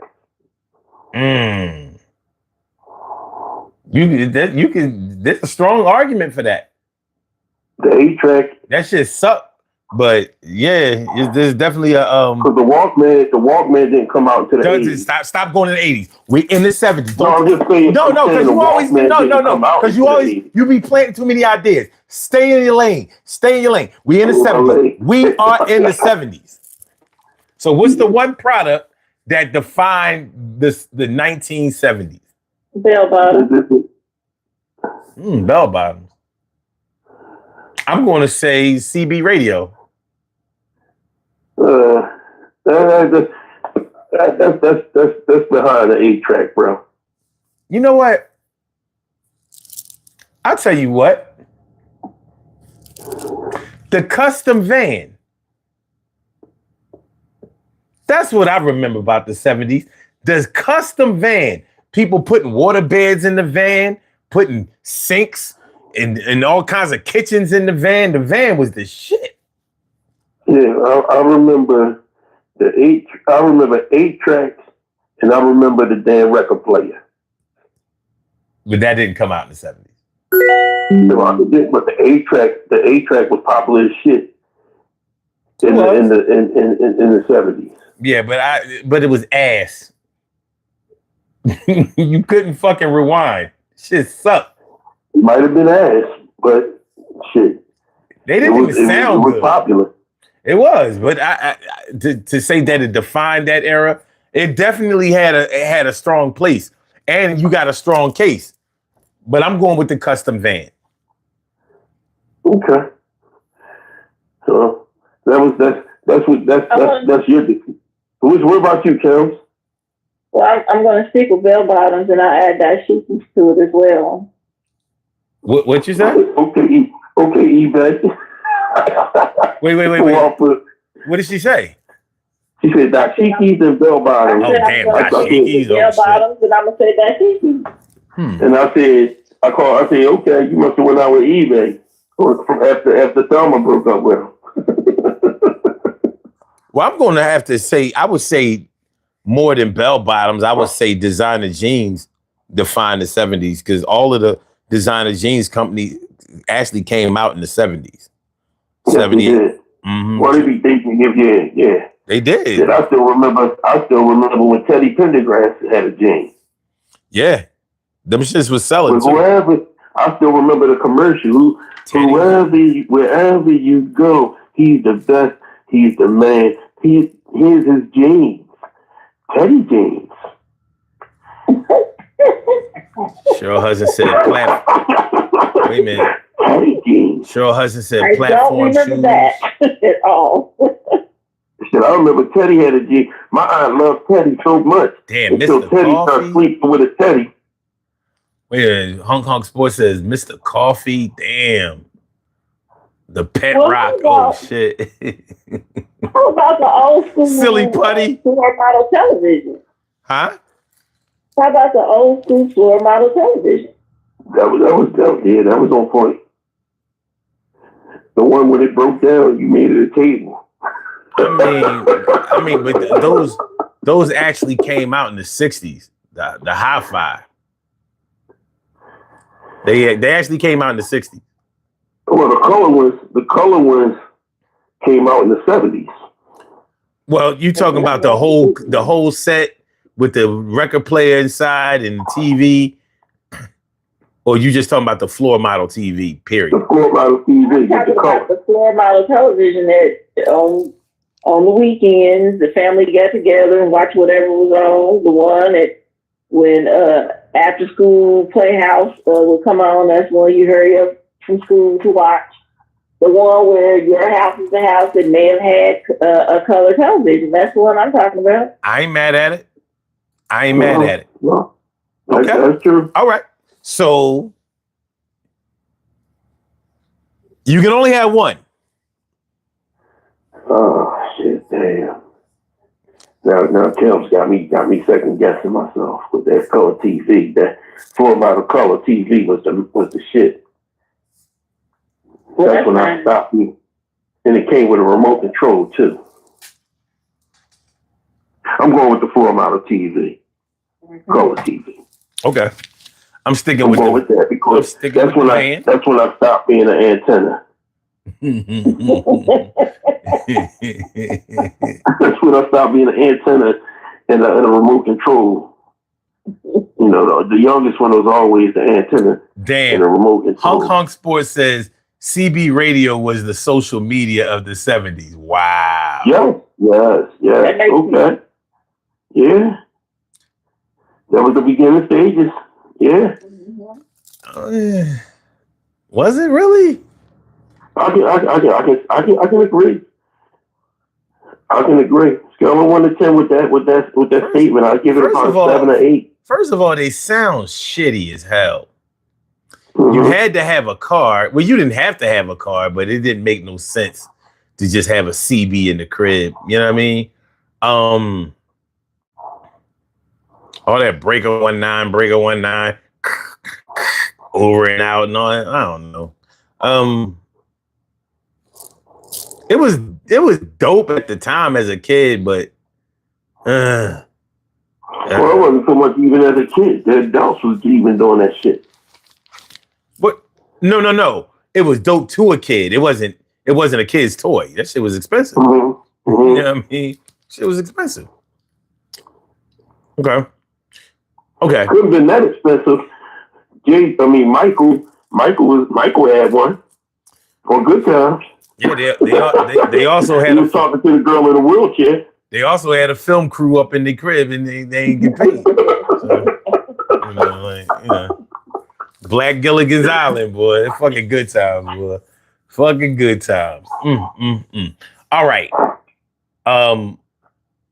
What would you say is the most iconic movie of the 70s? Roots. No, that was a TV show, though. TV show movie. Okay, we can. All right, if you want to say series, you can say that was the most iconic series. But I'm saying, I'm talking about movies. Yeah, I'm talking about Rocky. Woo. The Star Wars. Yeah. I say it was a toss between Rocky and Star Wars. Mm-hmm. Now your turn, son. Well, I mean, it's hard for me to say, but I'm gonna. For me, I'm gonna have to say Halloween. Because it started those slasher flicks. You know what I mean? It kicked off a whole era of those slasher flicks. And did Halloween come out before Friday the 13th? Yeah. Yeah, Halloween was first. You had to Google that, bro. Halloween came out in 1978. Me and my mom and Dita went to go see that shit. Dita ain't sleep by herself for the next year. The shit was fucking crazy. But then Friday 13th came out after that. Well, I think both of them movies made me bitches. No, the trilogy of terror is what turned me into a bitch. That's right. The Yaya doll. But it wasn't the most iconic. But it wasn't iconic like that. It wasn't iconic. Not even close. I'm just letting you listen. Not it didn't even have close. to be iconic to turn me into a bitch. Thank you. That's but cool. That was the question, but Troy. But it has to be iconic in order to be the answer. Okay, well, Rocky was mine. Okay. Kim said Star Wars, and you said Halloween. I said Halloween. But I mean, somebody could easily come up and say The Godfather. True. Yeah, but I didn't get to watch that in the 70s. I don't like it. I never liked it. I don't see what people see in the movie, man. Shit is ass. You know, all that fucking whack ass Italian music. That's what I think. That's what I think I didn't like about it the most. Like, oh, Italian. I think it was too Italian. It was too realistic. It was too Italian. I want to hear. Yeah. Like, motherfuckers ain't even real. It's not even something I would have wanted to watch in the 70s. It was long. It was dreary and dark. That's not something I would have wanted to watch in the 70s. So I can't say that. Look. People swear by The Godfather like it was the greatest movie ever. I watched that shit. I'm like, there's nobody at our age who's watching that shit in the 70s. I'm just saying, you know, it was an iconic movie, and they say it was a classic, great movie. Now, I wouldn't argue with anybody who says Star Wars. How could you? I think Star Wars probably grossed the most out of any movie in the 70s. I'm pretty sure. What about Rocky? It didn't. Would you argue with somebody that said that too? I mean, it's a preference. But in terms of numbers, you can't beat Star Wars. Oh no, you can't. No, Star Wars. It took E.T. to beat Star Wars. Mm-hmm. Star Wars was running shit for a long time. So yeah, I would say Star Wars, but in a preference, for me it was Halloween. It was Halloween because Halloween spurred off a bunch of those slasher flicks. You know what I mean? So without Halloween, we don't get a Friday the 13th. And we really, and the thing is, there was movies and there was blaxploitation movies. Yeah, you mean blaxploitation movies? Yeah. Yeah. Like my number one movie with that was Car Wash. You know what? I never looked at Car Wash as a blaxploitation. Yeah, I always looked at blaxploitation movies as low budget and not really very good. It was always the movies with Pam Grier. Pam Grier. So would you consider Cooley High a blaxploitation movie? A black? No. First of all, say the word right. That's what you gonna do. A blaxploitation movie. Yeah. Blaxploitation. It's like exploitation. Well, I said blaxploitation. I know. But you saying it wrong. So what? Y'all know what I'm talking about. You gonna correct me anyway? Apparently you don't. He's talking about a lactation. He's talking about a lactation movie. It ain't no lactation movie. Shit, when I know I'm gonna be corrected by you in the PowerPoint girl. Oh, wait a minute. Somebody said Jaws. Hold on. Somebody said Jaws. Oh, I forgot about Jaws. Okay, that's Nova. Nova said Jaws. Yeah. Yeah, that's Jaws competed. I say Star Wars, Jaws, and then Rocky. And then, then we can put Halloween fourth. I mean, you don't have to rank them. You It's know, debatable, but all four of them is debatable though. I'm not sure. I'm not sure if you could debate. I'm not sure if you. And they spearheaded a bunch of other stuff. Yeah, because all the new shark shows started from Jaws. If one had to be number one, I think it would have to be. If one had to be number one, I think it would have to be Star Wars. I don't see. Yes, it would be. I don't see how you. I don't think nobody beat Star Wars. Nobody beat. In terms of numbers, you not. And Star Wars is still making money. The franchise is still making money in 2025. George Lucas never had to turn another camera on. No. He never had to make another movie. No. The Star Wars catalog alone made him a billionaire. Yeah. Yeah. E.T. didn't really knock it off. It just shook it. It rattled it a little bit, but you haven't heard nothing from E.T. E.T. falls home. It went home. You never heard nothing from E.T. no more. I don't think if there was no Star Wars, I'm not sure if we get an E.T. That's true. That's true. I'm not sure. I can't say for sure, but I'm not sure. No, but I mean, it opened the mind. I mean, you can argue that E.T. Like without Star Wars and without E.T., we don't even know we get a Close Encounters of a Third Time. You could argue that E.T. was inside of R2-3-2. Like we don't know what was inside of it. You know what I'm saying? Say it right. R2D2. I said that's what I said. Say it right now. But that's what I said. R2D2. You said 3-2. You did not say it right. That's what he said. That's what he said. 752 for real. Wait, I said R2. What did I say? R2-3-2. That's what you said. I think y'all just think I said 3-2. No, we know what you said. 3-2. I said Parkside 5-2. That's what the fuck I said. What y'all talking about? I'm doing my goddamn Parkside 5-2. Parkside for 5-2. That's right. Well, you know, shout out to school. Kim's live on Planet Indiana. She doesn't know nothing about that song. Okay. So wasn't the flex you thought it was going to be, was it, Troy? Okay. No, it wasn't. It wasn't the flex you thought it was going to be. What was That's a good one. Good comeback. Okay, wait a minute. Gary Cairns says, in my opinion, the best standalone movie would be The Princess Bride because everybody has quoted that one line from the movie that's since not it came from the out. 70s. Oh yeah, it's not from the 70s. Princess Bride. And what's the honestly, Princess Bride? Hold on, you can say The Omen. That was a pretty. The Omen was let's not talk about that movie, please. Oh God, man, y'all gotta let it go, man. I purposely could talk. Y'all gotta let it go, son. No movie ever scared the shit out of me like the trilogy of terror, man. That's right. Forget The Omen. I never looked at no scary movies after that. So, you know, it only had one. Remember, it was the trilogy of terror. Only one part of the trilogy was any good. Those other two stories was ass.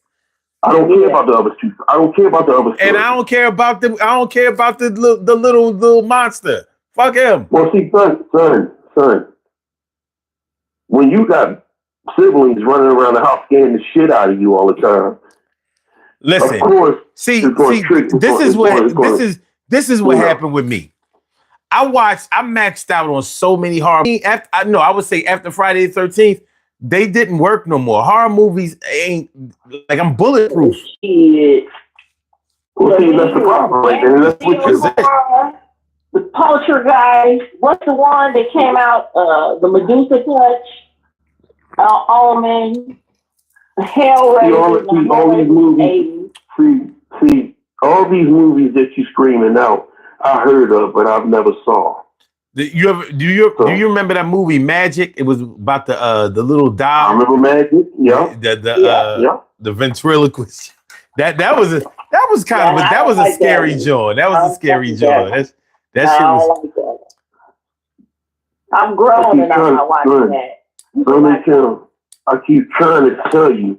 Shit. The most iconic movie of the 70s was either Deer Hunter or Apocalypse Now. That's it. God damn. Behind Star Trek. Star Trek didn't come out in the 70s. No, 70s. We already got it down, Pat. Apocalypse Now was great. Deer Hunter was great. But nothing could touch Star Wars. Nothing. Okay. That's fair. That's fair. We can talk all the shit we want to talk. So, Tim, you got it right. Mm-hmm. Okay. So, what would y'all say was the most popular or the most iconic singer or group of the 70s? Yo, we have to. I know you got to go to this, but when are we going to the 80s? The next show. I'm not done. Okay. Sure. I just want to make sure that we're going to have this part 2 to this. I'll be goddamn if I'm going to run through the 80s. You know what I mean? It's not going to happen. Yeah, I mean, not going to happen. Number one singer is like it's hard to argue that Michael Jackson was probably the number one singer of the 80s. So what about who was the Michael Jackson of the 70s? Shit, damn. Listen, bro. Well, like that I seen on every TV show after he left the group was Teddy Pendergrass. Man, that ain't even close. He ain't gonna. I see. Who was what? Oh, Kenny Rogers. It would have to be somebody like Earth. Are we talking about a single person or a group? We're not talking about a group right now. He said pretty much singer. I'll say look, go 1 and 1. Well, group. I would go with Earth, Wind and Fire. Yeah. Then the Commodores. It would either be between Earth, Wind and Fire, Bee Gees, Queen, or the Rolling Stones. Yeah. Or the Beatles. How about them? No, the Beatles was done in 1970. That wasn't in the 70s. That was 60s or something, 50s or something. No, Beatles was there in the 70s. No, they wasn't. No, we did not go to the Beatles. No, they didn't make it to the 70s. No. Well, let's not say the Beatles. Let's say John Lennon, and let's say the Wings. No. The Wings was Paul McCartney, him and his wife, and their group. The Bee Gees, Queen, Earth, Wind and Fire, or the Rolling Stones. That's groups. Singing wise, I say Kenny Rogers. Kenny Rogers was the 80s. What are you talking about? No, Kenny Rogers was the 70s, late 70s. Kenny Rogers. Okay, you really gonna go with Kenny Rogers, dog? I'm gonna go with my uncle and my uncle and the man that had his own jeans, Teddy Pendergrass, because he's the greatest and the latest, the greatest inspiration.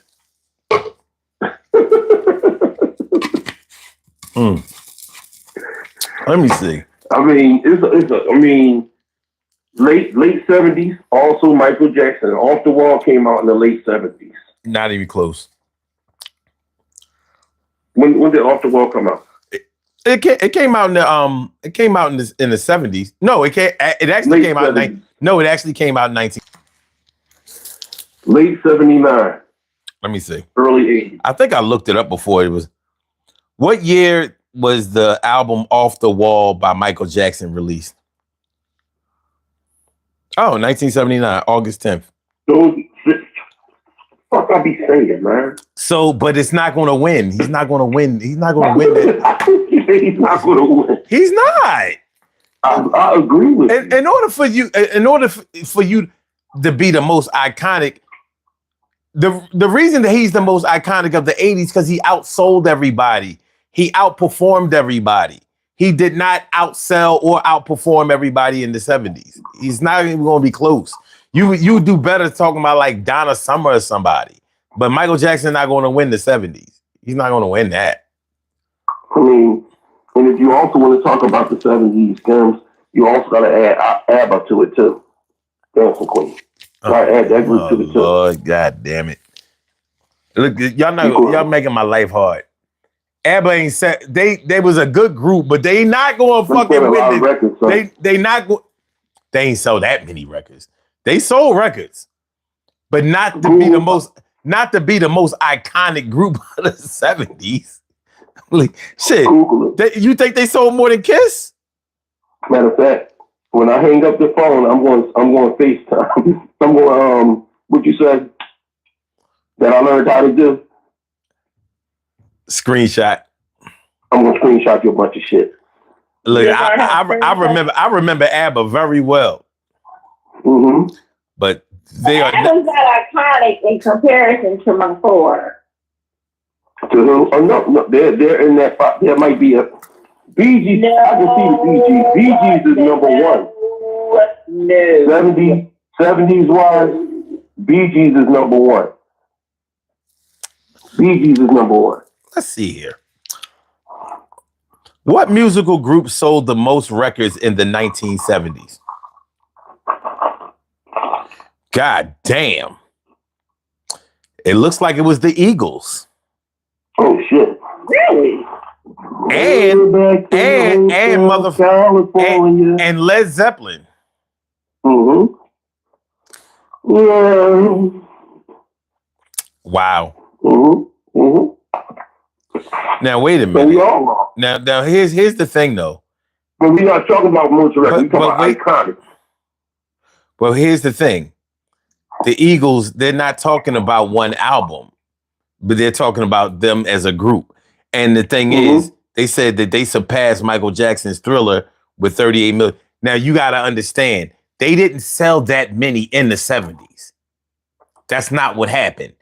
Time. They're talking about from then until now. Yeah, so they're not answering the question that I asked, because the Eagles were not did not outsell no goddamn Michael Jackson Thriller in the 70s, because Michael Jackson outsold the Beatles, and nobody had outsold the Beatles in the 80s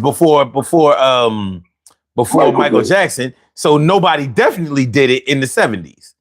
So, so the Eagles benefited from probably like the internet and, CDs and, you know what I'm saying? Shit like that. We not doing that. And Led Zeppelin didn't. We're not going to do that. And they talking about some Stairway to Heaven by Led Zeppelin has sold more than 37 million copies worldwide. Yeah, now, motherfuckers. This bullshit out of here. So sometimes you just gotta let do the eye test.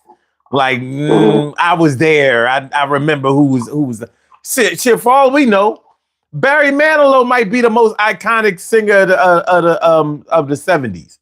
He was definitely. He was definitely. Or Johnny Mathis. No, not no Johnny.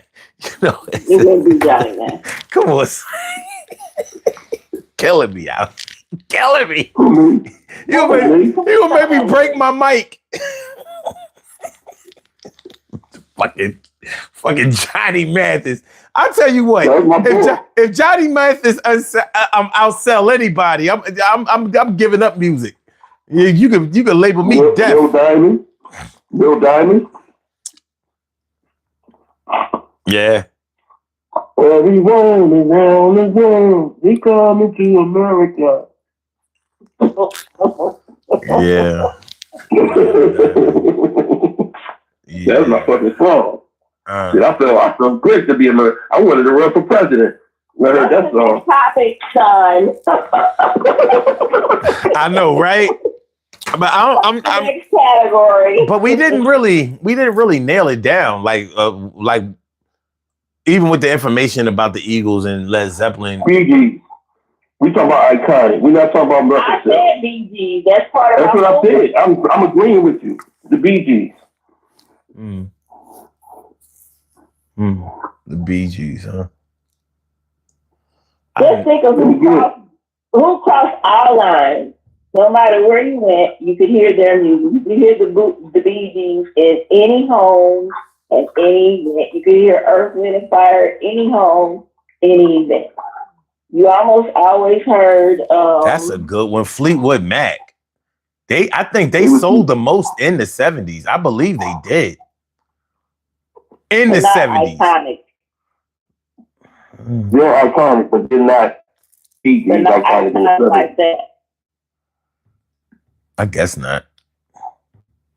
I still believe Queen would be ahead of them, and of course the Rolling Stones. And the Bee Gees? The Bee Gees? Ahead of the Bee Gees? No, they'll be ahead of Fleetwood Mac. Yeah, I'm talking about Fleetwood Mac. Yeah, Queen was. Shit. I still remember seeing Radio Gaga my first year at Springfield. Seeing the video on Friday Night Videos.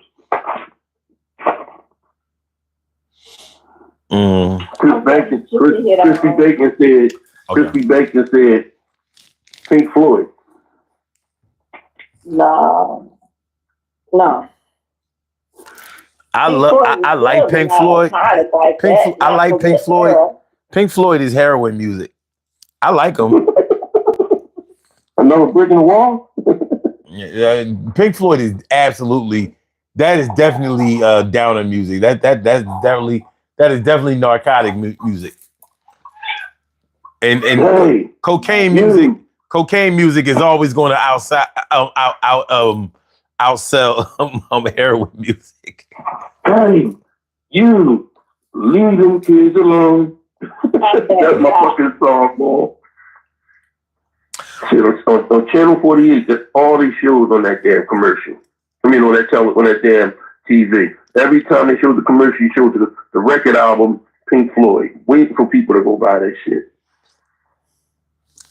All right, so they don't unify your music stuff. We should have made it a 3-part and talk about music tomorrow.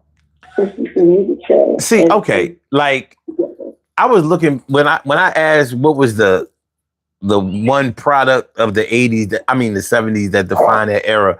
Like, you know how like in the 80s, the one product of the 70s that defined that era.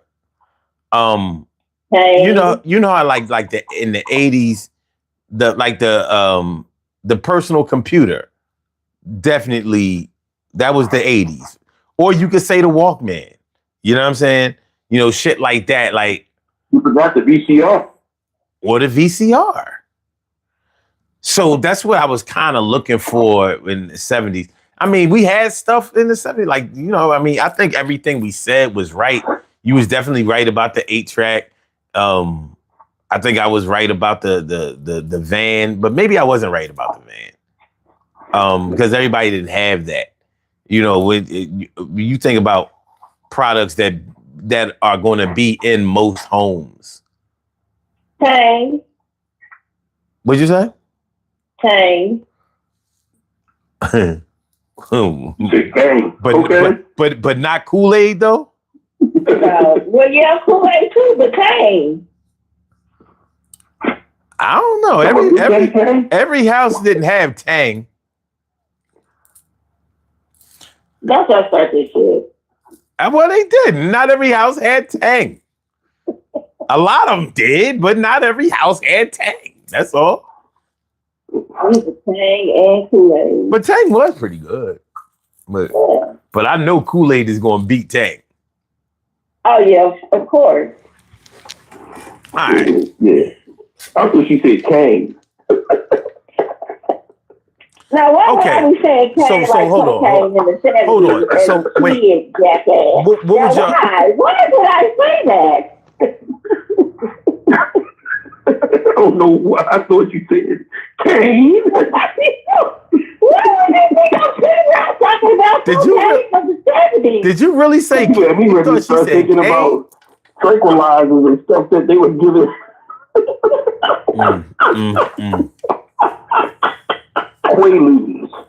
Quaaludes was major. Bill Cosby knew about those Quaaludes. This shit is too damn much. I thought she said, it sounded like she said Kane. And so I heard you talking about Kool-Aid. I thought she said Kane. Okay. What? Wait. What educational product came out in the 70s that didn't exist before? Oh shit! That little owl calculator.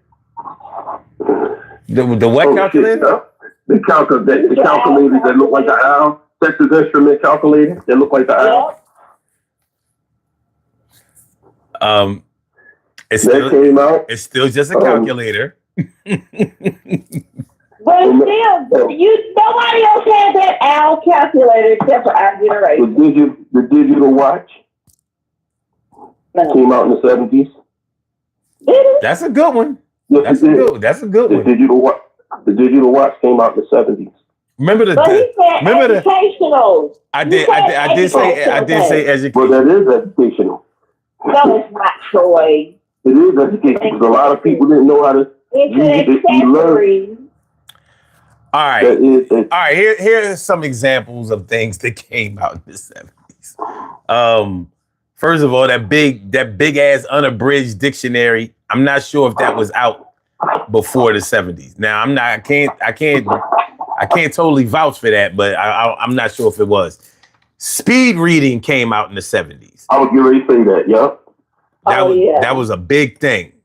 Speed. All right. Well, on my side of things, the ebony brown and black encyclopedias.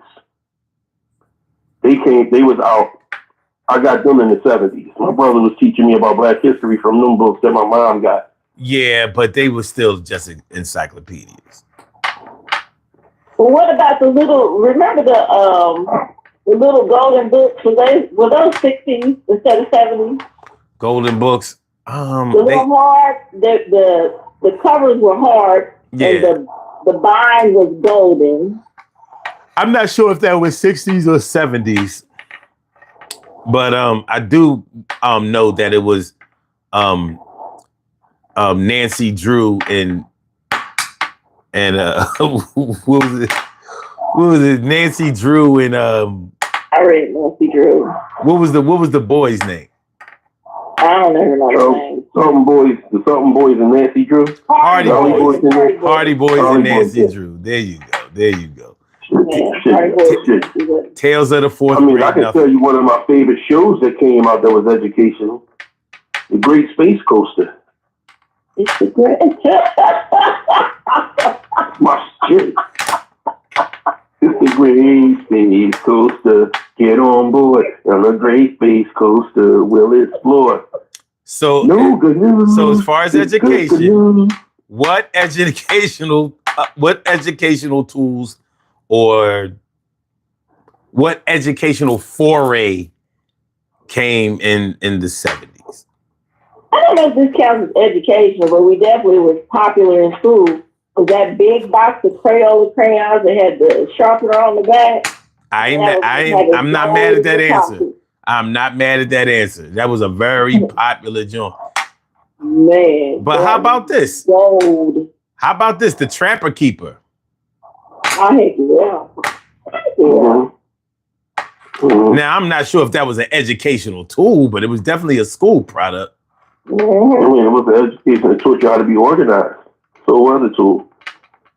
And I think that's when that, so I don't know if you guys had the ruler. So, we had the old plastic hard one, but then that's when that rubber ruler came out. You could flip it back and forth. That, I believe that was the 70s. The Senate erasers, I believe those were the 70s. Hold on. Check out this poll. Then you can see the difference in the genres with the voting of this poll. All right, out of 30 votes, what is the best decade based on music, movies, technology, culture, education, and fun? Well, the 70s only got 17%. The 80s got 37%. Oh, yeah, it could be the 80s because we were growing up in the 80s because I picked the 80s. The 90s. We were born 70s, we were growing up in the 80s. The 90s only got 17%. And the 2000s up to 2010 got 30%. So you can see the demographic, you know what I mean, that probably did a lot of the voting. Because the truth 2000s was trash. They didn't have fun shit in the 2000s. I was surprised that I was like 30% for the 2000s. I mean, 2000s don't even know nothing about house parties. Well, but the thing is, if you was born in the 90s, like probably a lot of people who are listening to the show, were, then yeah, you probably look at the 2000s as that's their teenage era. So that's the time that they're going to remember that they was having the most fun. And the same thing with us. The 80s would been our years. I don't consider the 80s to be the most fun decade. Well, what's your most fun decade? I would probably go with the 90s. Well, I go with the 70s. I go with the 80s because shit. I was going to grown people clubs at age 16. Well, so I mean, I was already enjoying it. I was already, going to house parties, doing grown. I was already out there doing what I was doing. Nothing negative at that point, but I was at all, but just being a teenager. Yeah, I mean, me and you doing the same things, a lot of the same things, but Detroit is such a bummer. I couldn't have fun in the 80s the way I wanted to because we had restrictions. So with me, it's going to be hard for me to consider any era where I had to go to school fun. Like, you know what I mean? For me, that took all the fun out of it. If I had to go, to school on Monday, whatever, or I had projects due, that got in the way. So even though I was in college in the 90s, I graduated in 93. So, you know what I mean? I was in my 20s in the 90s. So even though it wasn't all gravy, I had a car, I had my own crib. I had a couple of dollars, not a lot, you know what I mean? I wasn't getting it like that. But I ain't have to answer to nobody. I ain't have to check in. I ain't no kids. So I wasn't free of responsibility, but I was liberated as far as being able to go where I wanted, do what I wanted. You know what I'm saying? I was a grown man that wasn't old. So, and in the 90s, there was a lot of shit going on in the 90s. Like, that's when the Greek picnic and all that shit, like we were still partying in the 90s. So, the 80s was great, but the 80s, crack, AIDS, mad gang violence.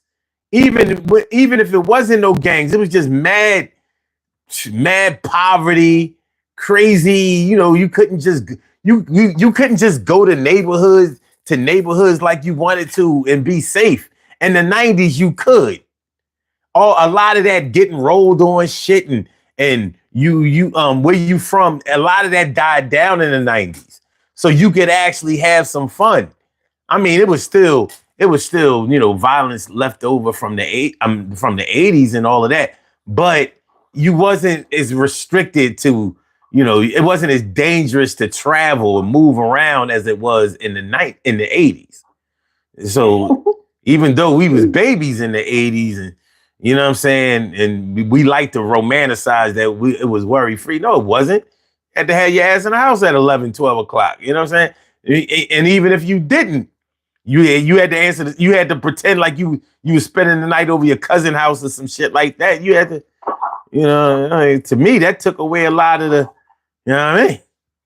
Well, I don't know. Well, we clearly have two different versions of fun because my version of fun was definitely the 80s. I didn't have any responsibility. I didn't have to pay any bills. And yes, we had rules and restrictions, and that was cool. But I was having a great time with my friends in high school. We had a great time going to little concerts like Rock Band Shantae. We had a great time going to the mall and hanging out, going to the roller skating and that kind of thing. So the 80s was it for me. Plus, that's the time where I was still young enough to get my way, young enough to not have to pay for nothing and get what I wanted when I wanted it. It was great. And my family was all together, and all my cousins, we got together over my grandparents' house on the weekends, and in the summertime, we'd spend the summer at each other's house. And my first kiss was in the 80s. That's when I developed in the 80s. That's when I met my son's father in the 80s, my best friend in the 80s. So that was a great time for me. Just the part of being young, that was a great time for me. So I enjoyed the 80s. Like my part of the 80s, I was going to, well, you know about the clubs in the 80s. I was going to the After Midnight on Cherry Street, not the one on Spring Garden. Now the one on Cherry Street, that's where I seen LL before he became LL. That's where I seen Cool G Rap before he became popular. All these other artists that became big, KRS-One, Hilltop Hustlers, all of them New York used to come to Philly to party because we used to do it so hard here in Philly. So I used to go there. I used to go to Seltzer's. You know, this is at age 15, 16.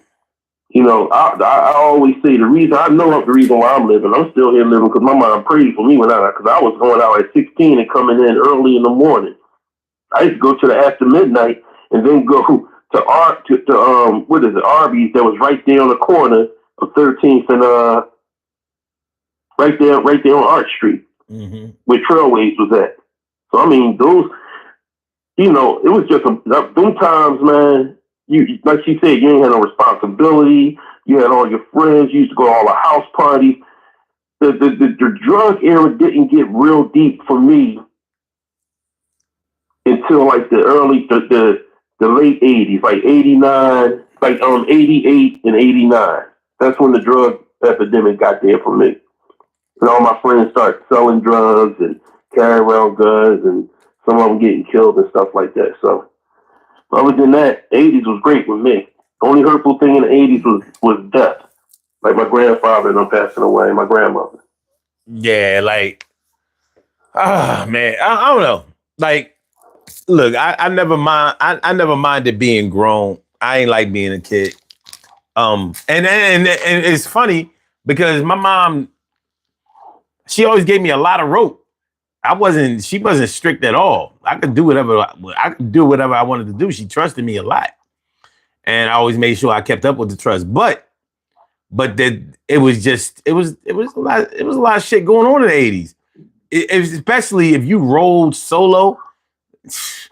And you know, I went to a lot of different neighborhoods in the 80s. I was like, this shit was a pain in the ass.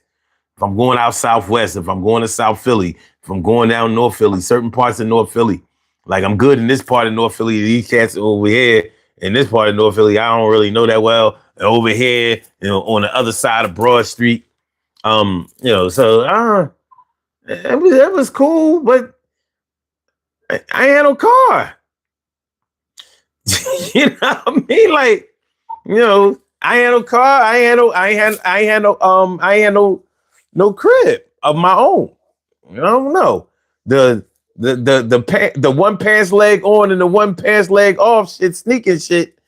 I ain't really, you know what I mean? I ain't really with all that. Well, I was definitely with it, but I don't know. Let me see. I don't know. So as far as the era was concerned, I would go with the 90s. I mean, not just for the fun, but I don't know. Like the music of the 80s was good, but all that pop shit, all that old one hit wonder shit, I think the music of the 90s was better because the singers were starting to sing again instead of all of that digital shit. Even the drums was digital in the 80s. All that old fuck out of here with that shit. You know what I mean? Like, I don't know. Everything was the Dolby sound and stuff like that. Well, you had the beatbox, and then you had straight electronic drums, as if you needed that. And it sounded like it didn't sound like regular drums. It sounded, you know, it was electric drums, digital drums. But I just think the music was better in the 90s because there's no doubt that the R&B in the 90s was better because it was more dominant, especially when they started taking like hip hop beats and fusing that into it. Like, so I think the producers were better in the 90s, where everything was so pop in the 80s. It was pop. You had to go to hip hop in order to break out of that shit. I don't know. But it's the preference. I beg to differ. I think music got its strength in the 80s. I think that music was well-rounded, R&B wise, and you could tell the difference.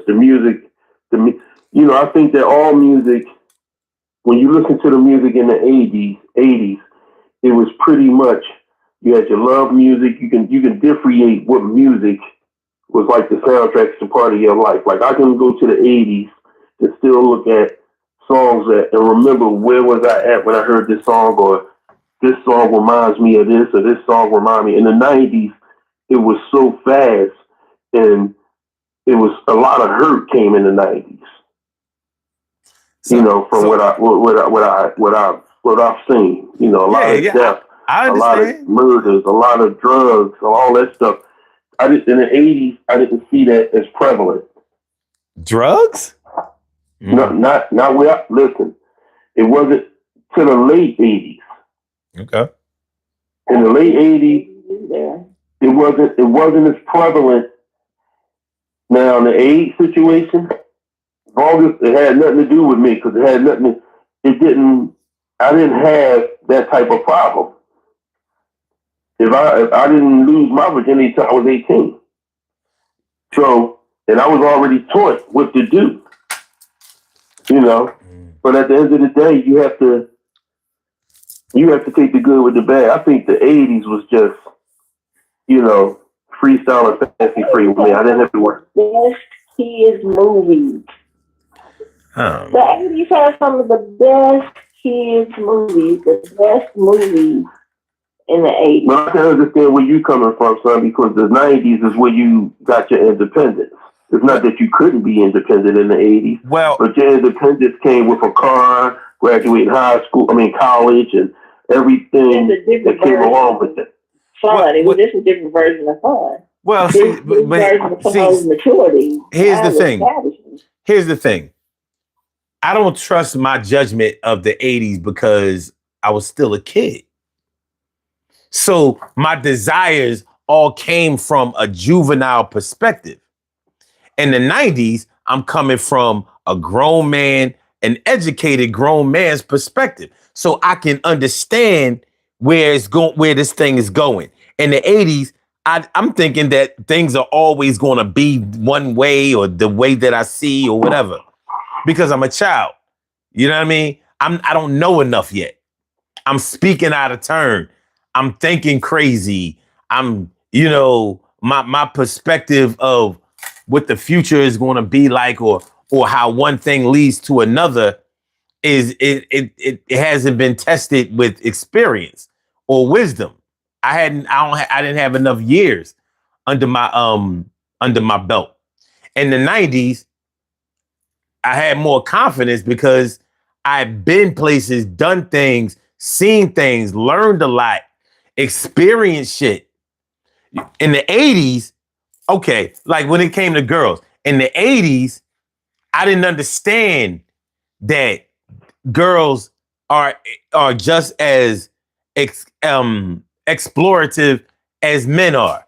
Like, I'm not going to be the only man that she thinks is cute. So in the 80s, I'm gonna take that personally. Like, why would you want to do this to me? Why would you that's me in the 80s, because I'm a young boy and my testosterone is telling me to fight, be jealous, be possessive, and all of that. In the 90s, I'm able to process the mistakes that I made in my thought process from the 80s. So now it's like, if she loved me, she'll love me. If she loved me, she'll do the right thing because that's what she wants to do. I know not to push now. Like pushing ain't gonna do shit. A person will treat you the way they want to treat you based on the energy that you give them. I couldn't process that in the 80s. I couldn't do it. You know what I'm saying? Because I'm too young. I don't understand. You know what I mean? Young, dumb, full of cum and insecurity. In the 90s, I was able to drop some of them bags off. Like, all right, we don't need that. We don't need that. You know, this shit is full of shit over here. Blah, blah, blah. So, you know, like, yeah. I'm like, all right. I was able to wipe the dust and the smears off the glass and see clearer. So I can understand, you know, listen, I'm not one that has contempt for my youth, but I just understood. I just remember the other things I remember the baggage that came along with the youth, you know, that a lot of people don't like to talk about. But I'm like, there's a whole lot of shit going on.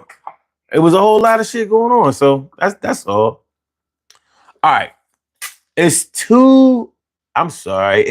4:15. We got to get on up out of here. This was good though. This was good. I was feeling it. I want to thank y'all for calling in, making it a great show. Y'all know tomorrow night, music show tomorrow night. So yeah, it's gonna be some good shit.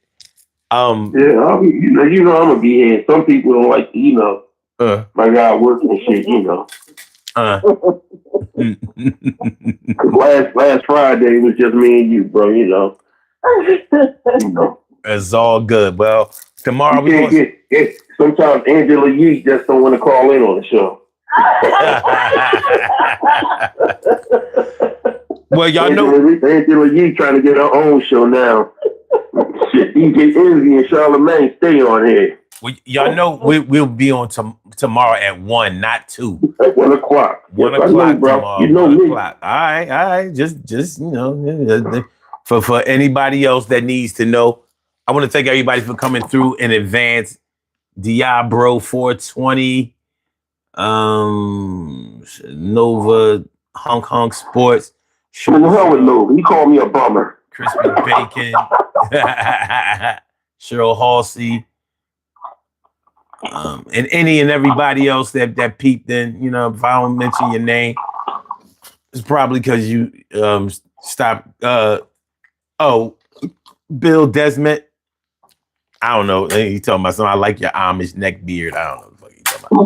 yeah. You fucking with this shit. Hey, yo. The guy that called in with the gay shit. Nah, we ain't shouting at that bitch ass shit. Peace and love, Sam. At least he ran away. Okay. All right, y'all. Y'all have a good night. Peace. All right. Let's do these birthday shout outs. We have some birthday shout outs to do. Some people were born on this glorious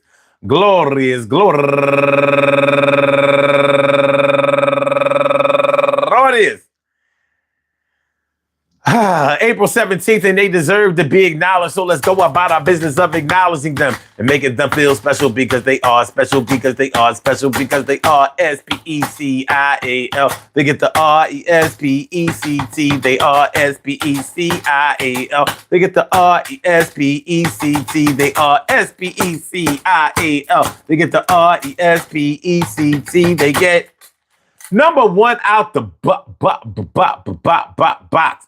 Michael Stone Campbell, happy birthday to you. And also Raja Lowry Perry and Jaylene. No.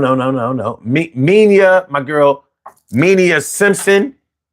And hold on, there's somebody else. My people's Apollos Baker, Leah Smalls. Who else? Oh, my girl Dukes Bailey. And I think that's going to do it. I want to say happy birthday to all of y'all. And I hope that today finds you all in good health, happiness, mind, body, soul, and spirit. And that goes out to each and every person out there born on this glorious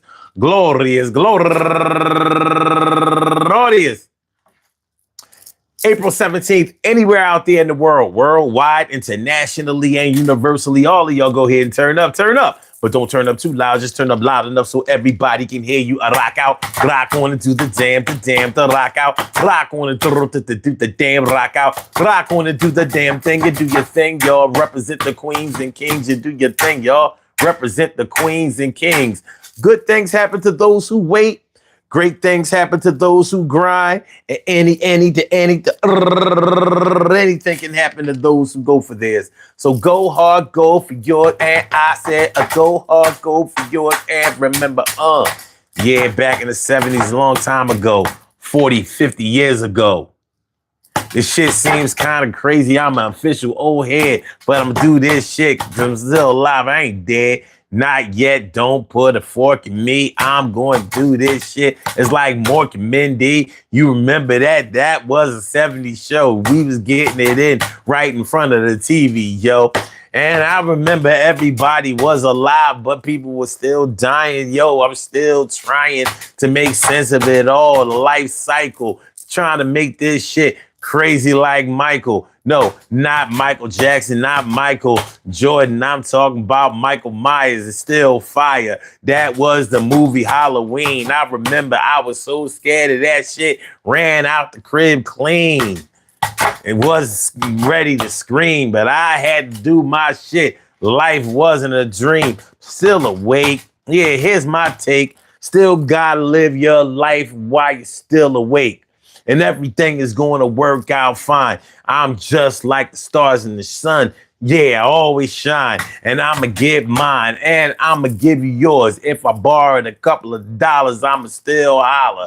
And I won't have to beg and borrow. Won't be having no cry tears going down my cheeks like sorrow.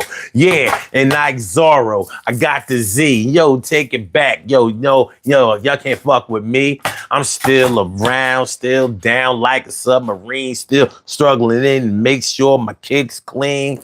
Got a new pair, matter of fact, 4 pair. Yeah, gotta get them for the summer. I'm in here. Yo, my dear, what year was you born? 1975, it sounds live.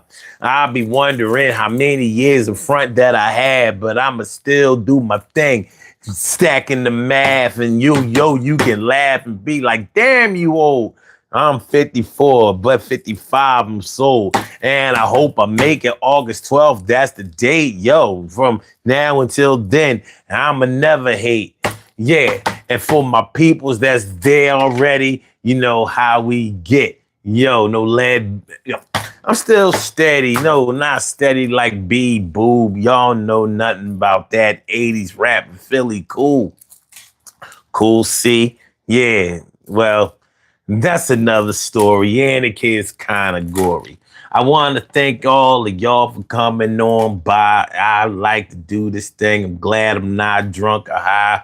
Got a clean body, got a clean liver, still got a lot to take, still going to make sure I give it a wood, give it a sausage, give it a kielbasa. Yo, you know what time it is, and I see the light at the end of the tunnel. I'm a funnel, make sure that I take away what I don't need and I won't bleed.